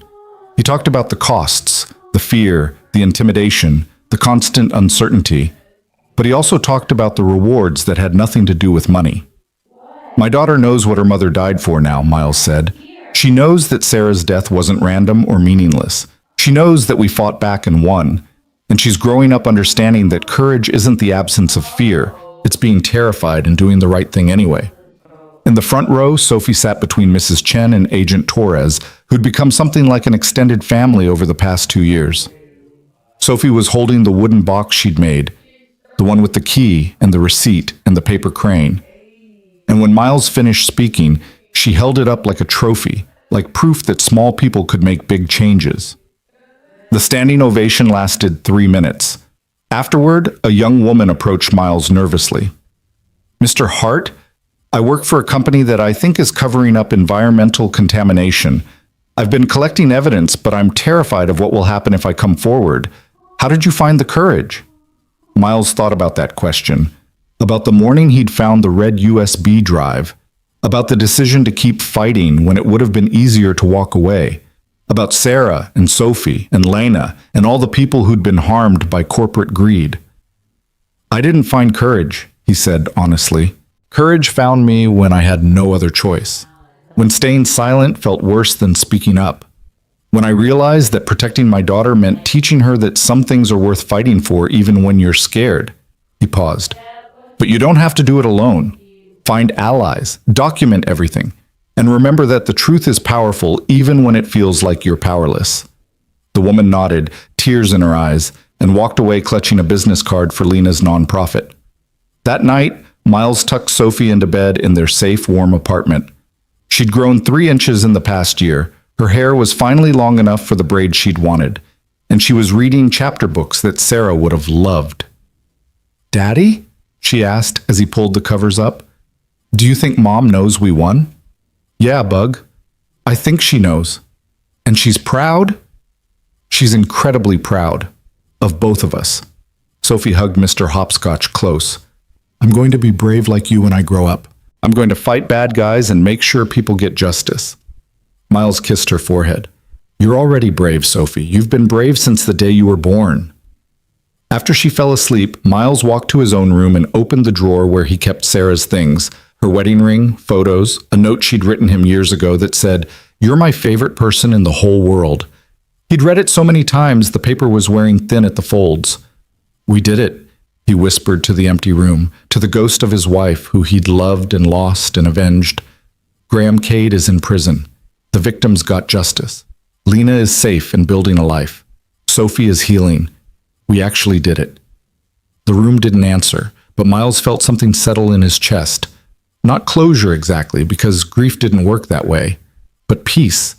The knowledge that he'd honored Sarah's memory not with flowers or tears, but with action. That her death had sparked a chain of events that brought down a corrupt empire and changed laws and gave other victims the courage to speak up. That was legacy. That was meaning. That was love transformed into justice. Miles turned off the light and went to bed in the apartment he could afford, in the life he'd rebuilt from ruins, in the knowledge that sometimes, not always, but sometimes, the good guys actually won. And tomorrow he'd wake up and make breakfast for his daughter and probably call Lena to check in and keep moving forward because that's what survivors did. They survived. They fought. They created meaning from tragedy. And in the smallest room that became the foundation for bringing down an empire, 3 symbols remained.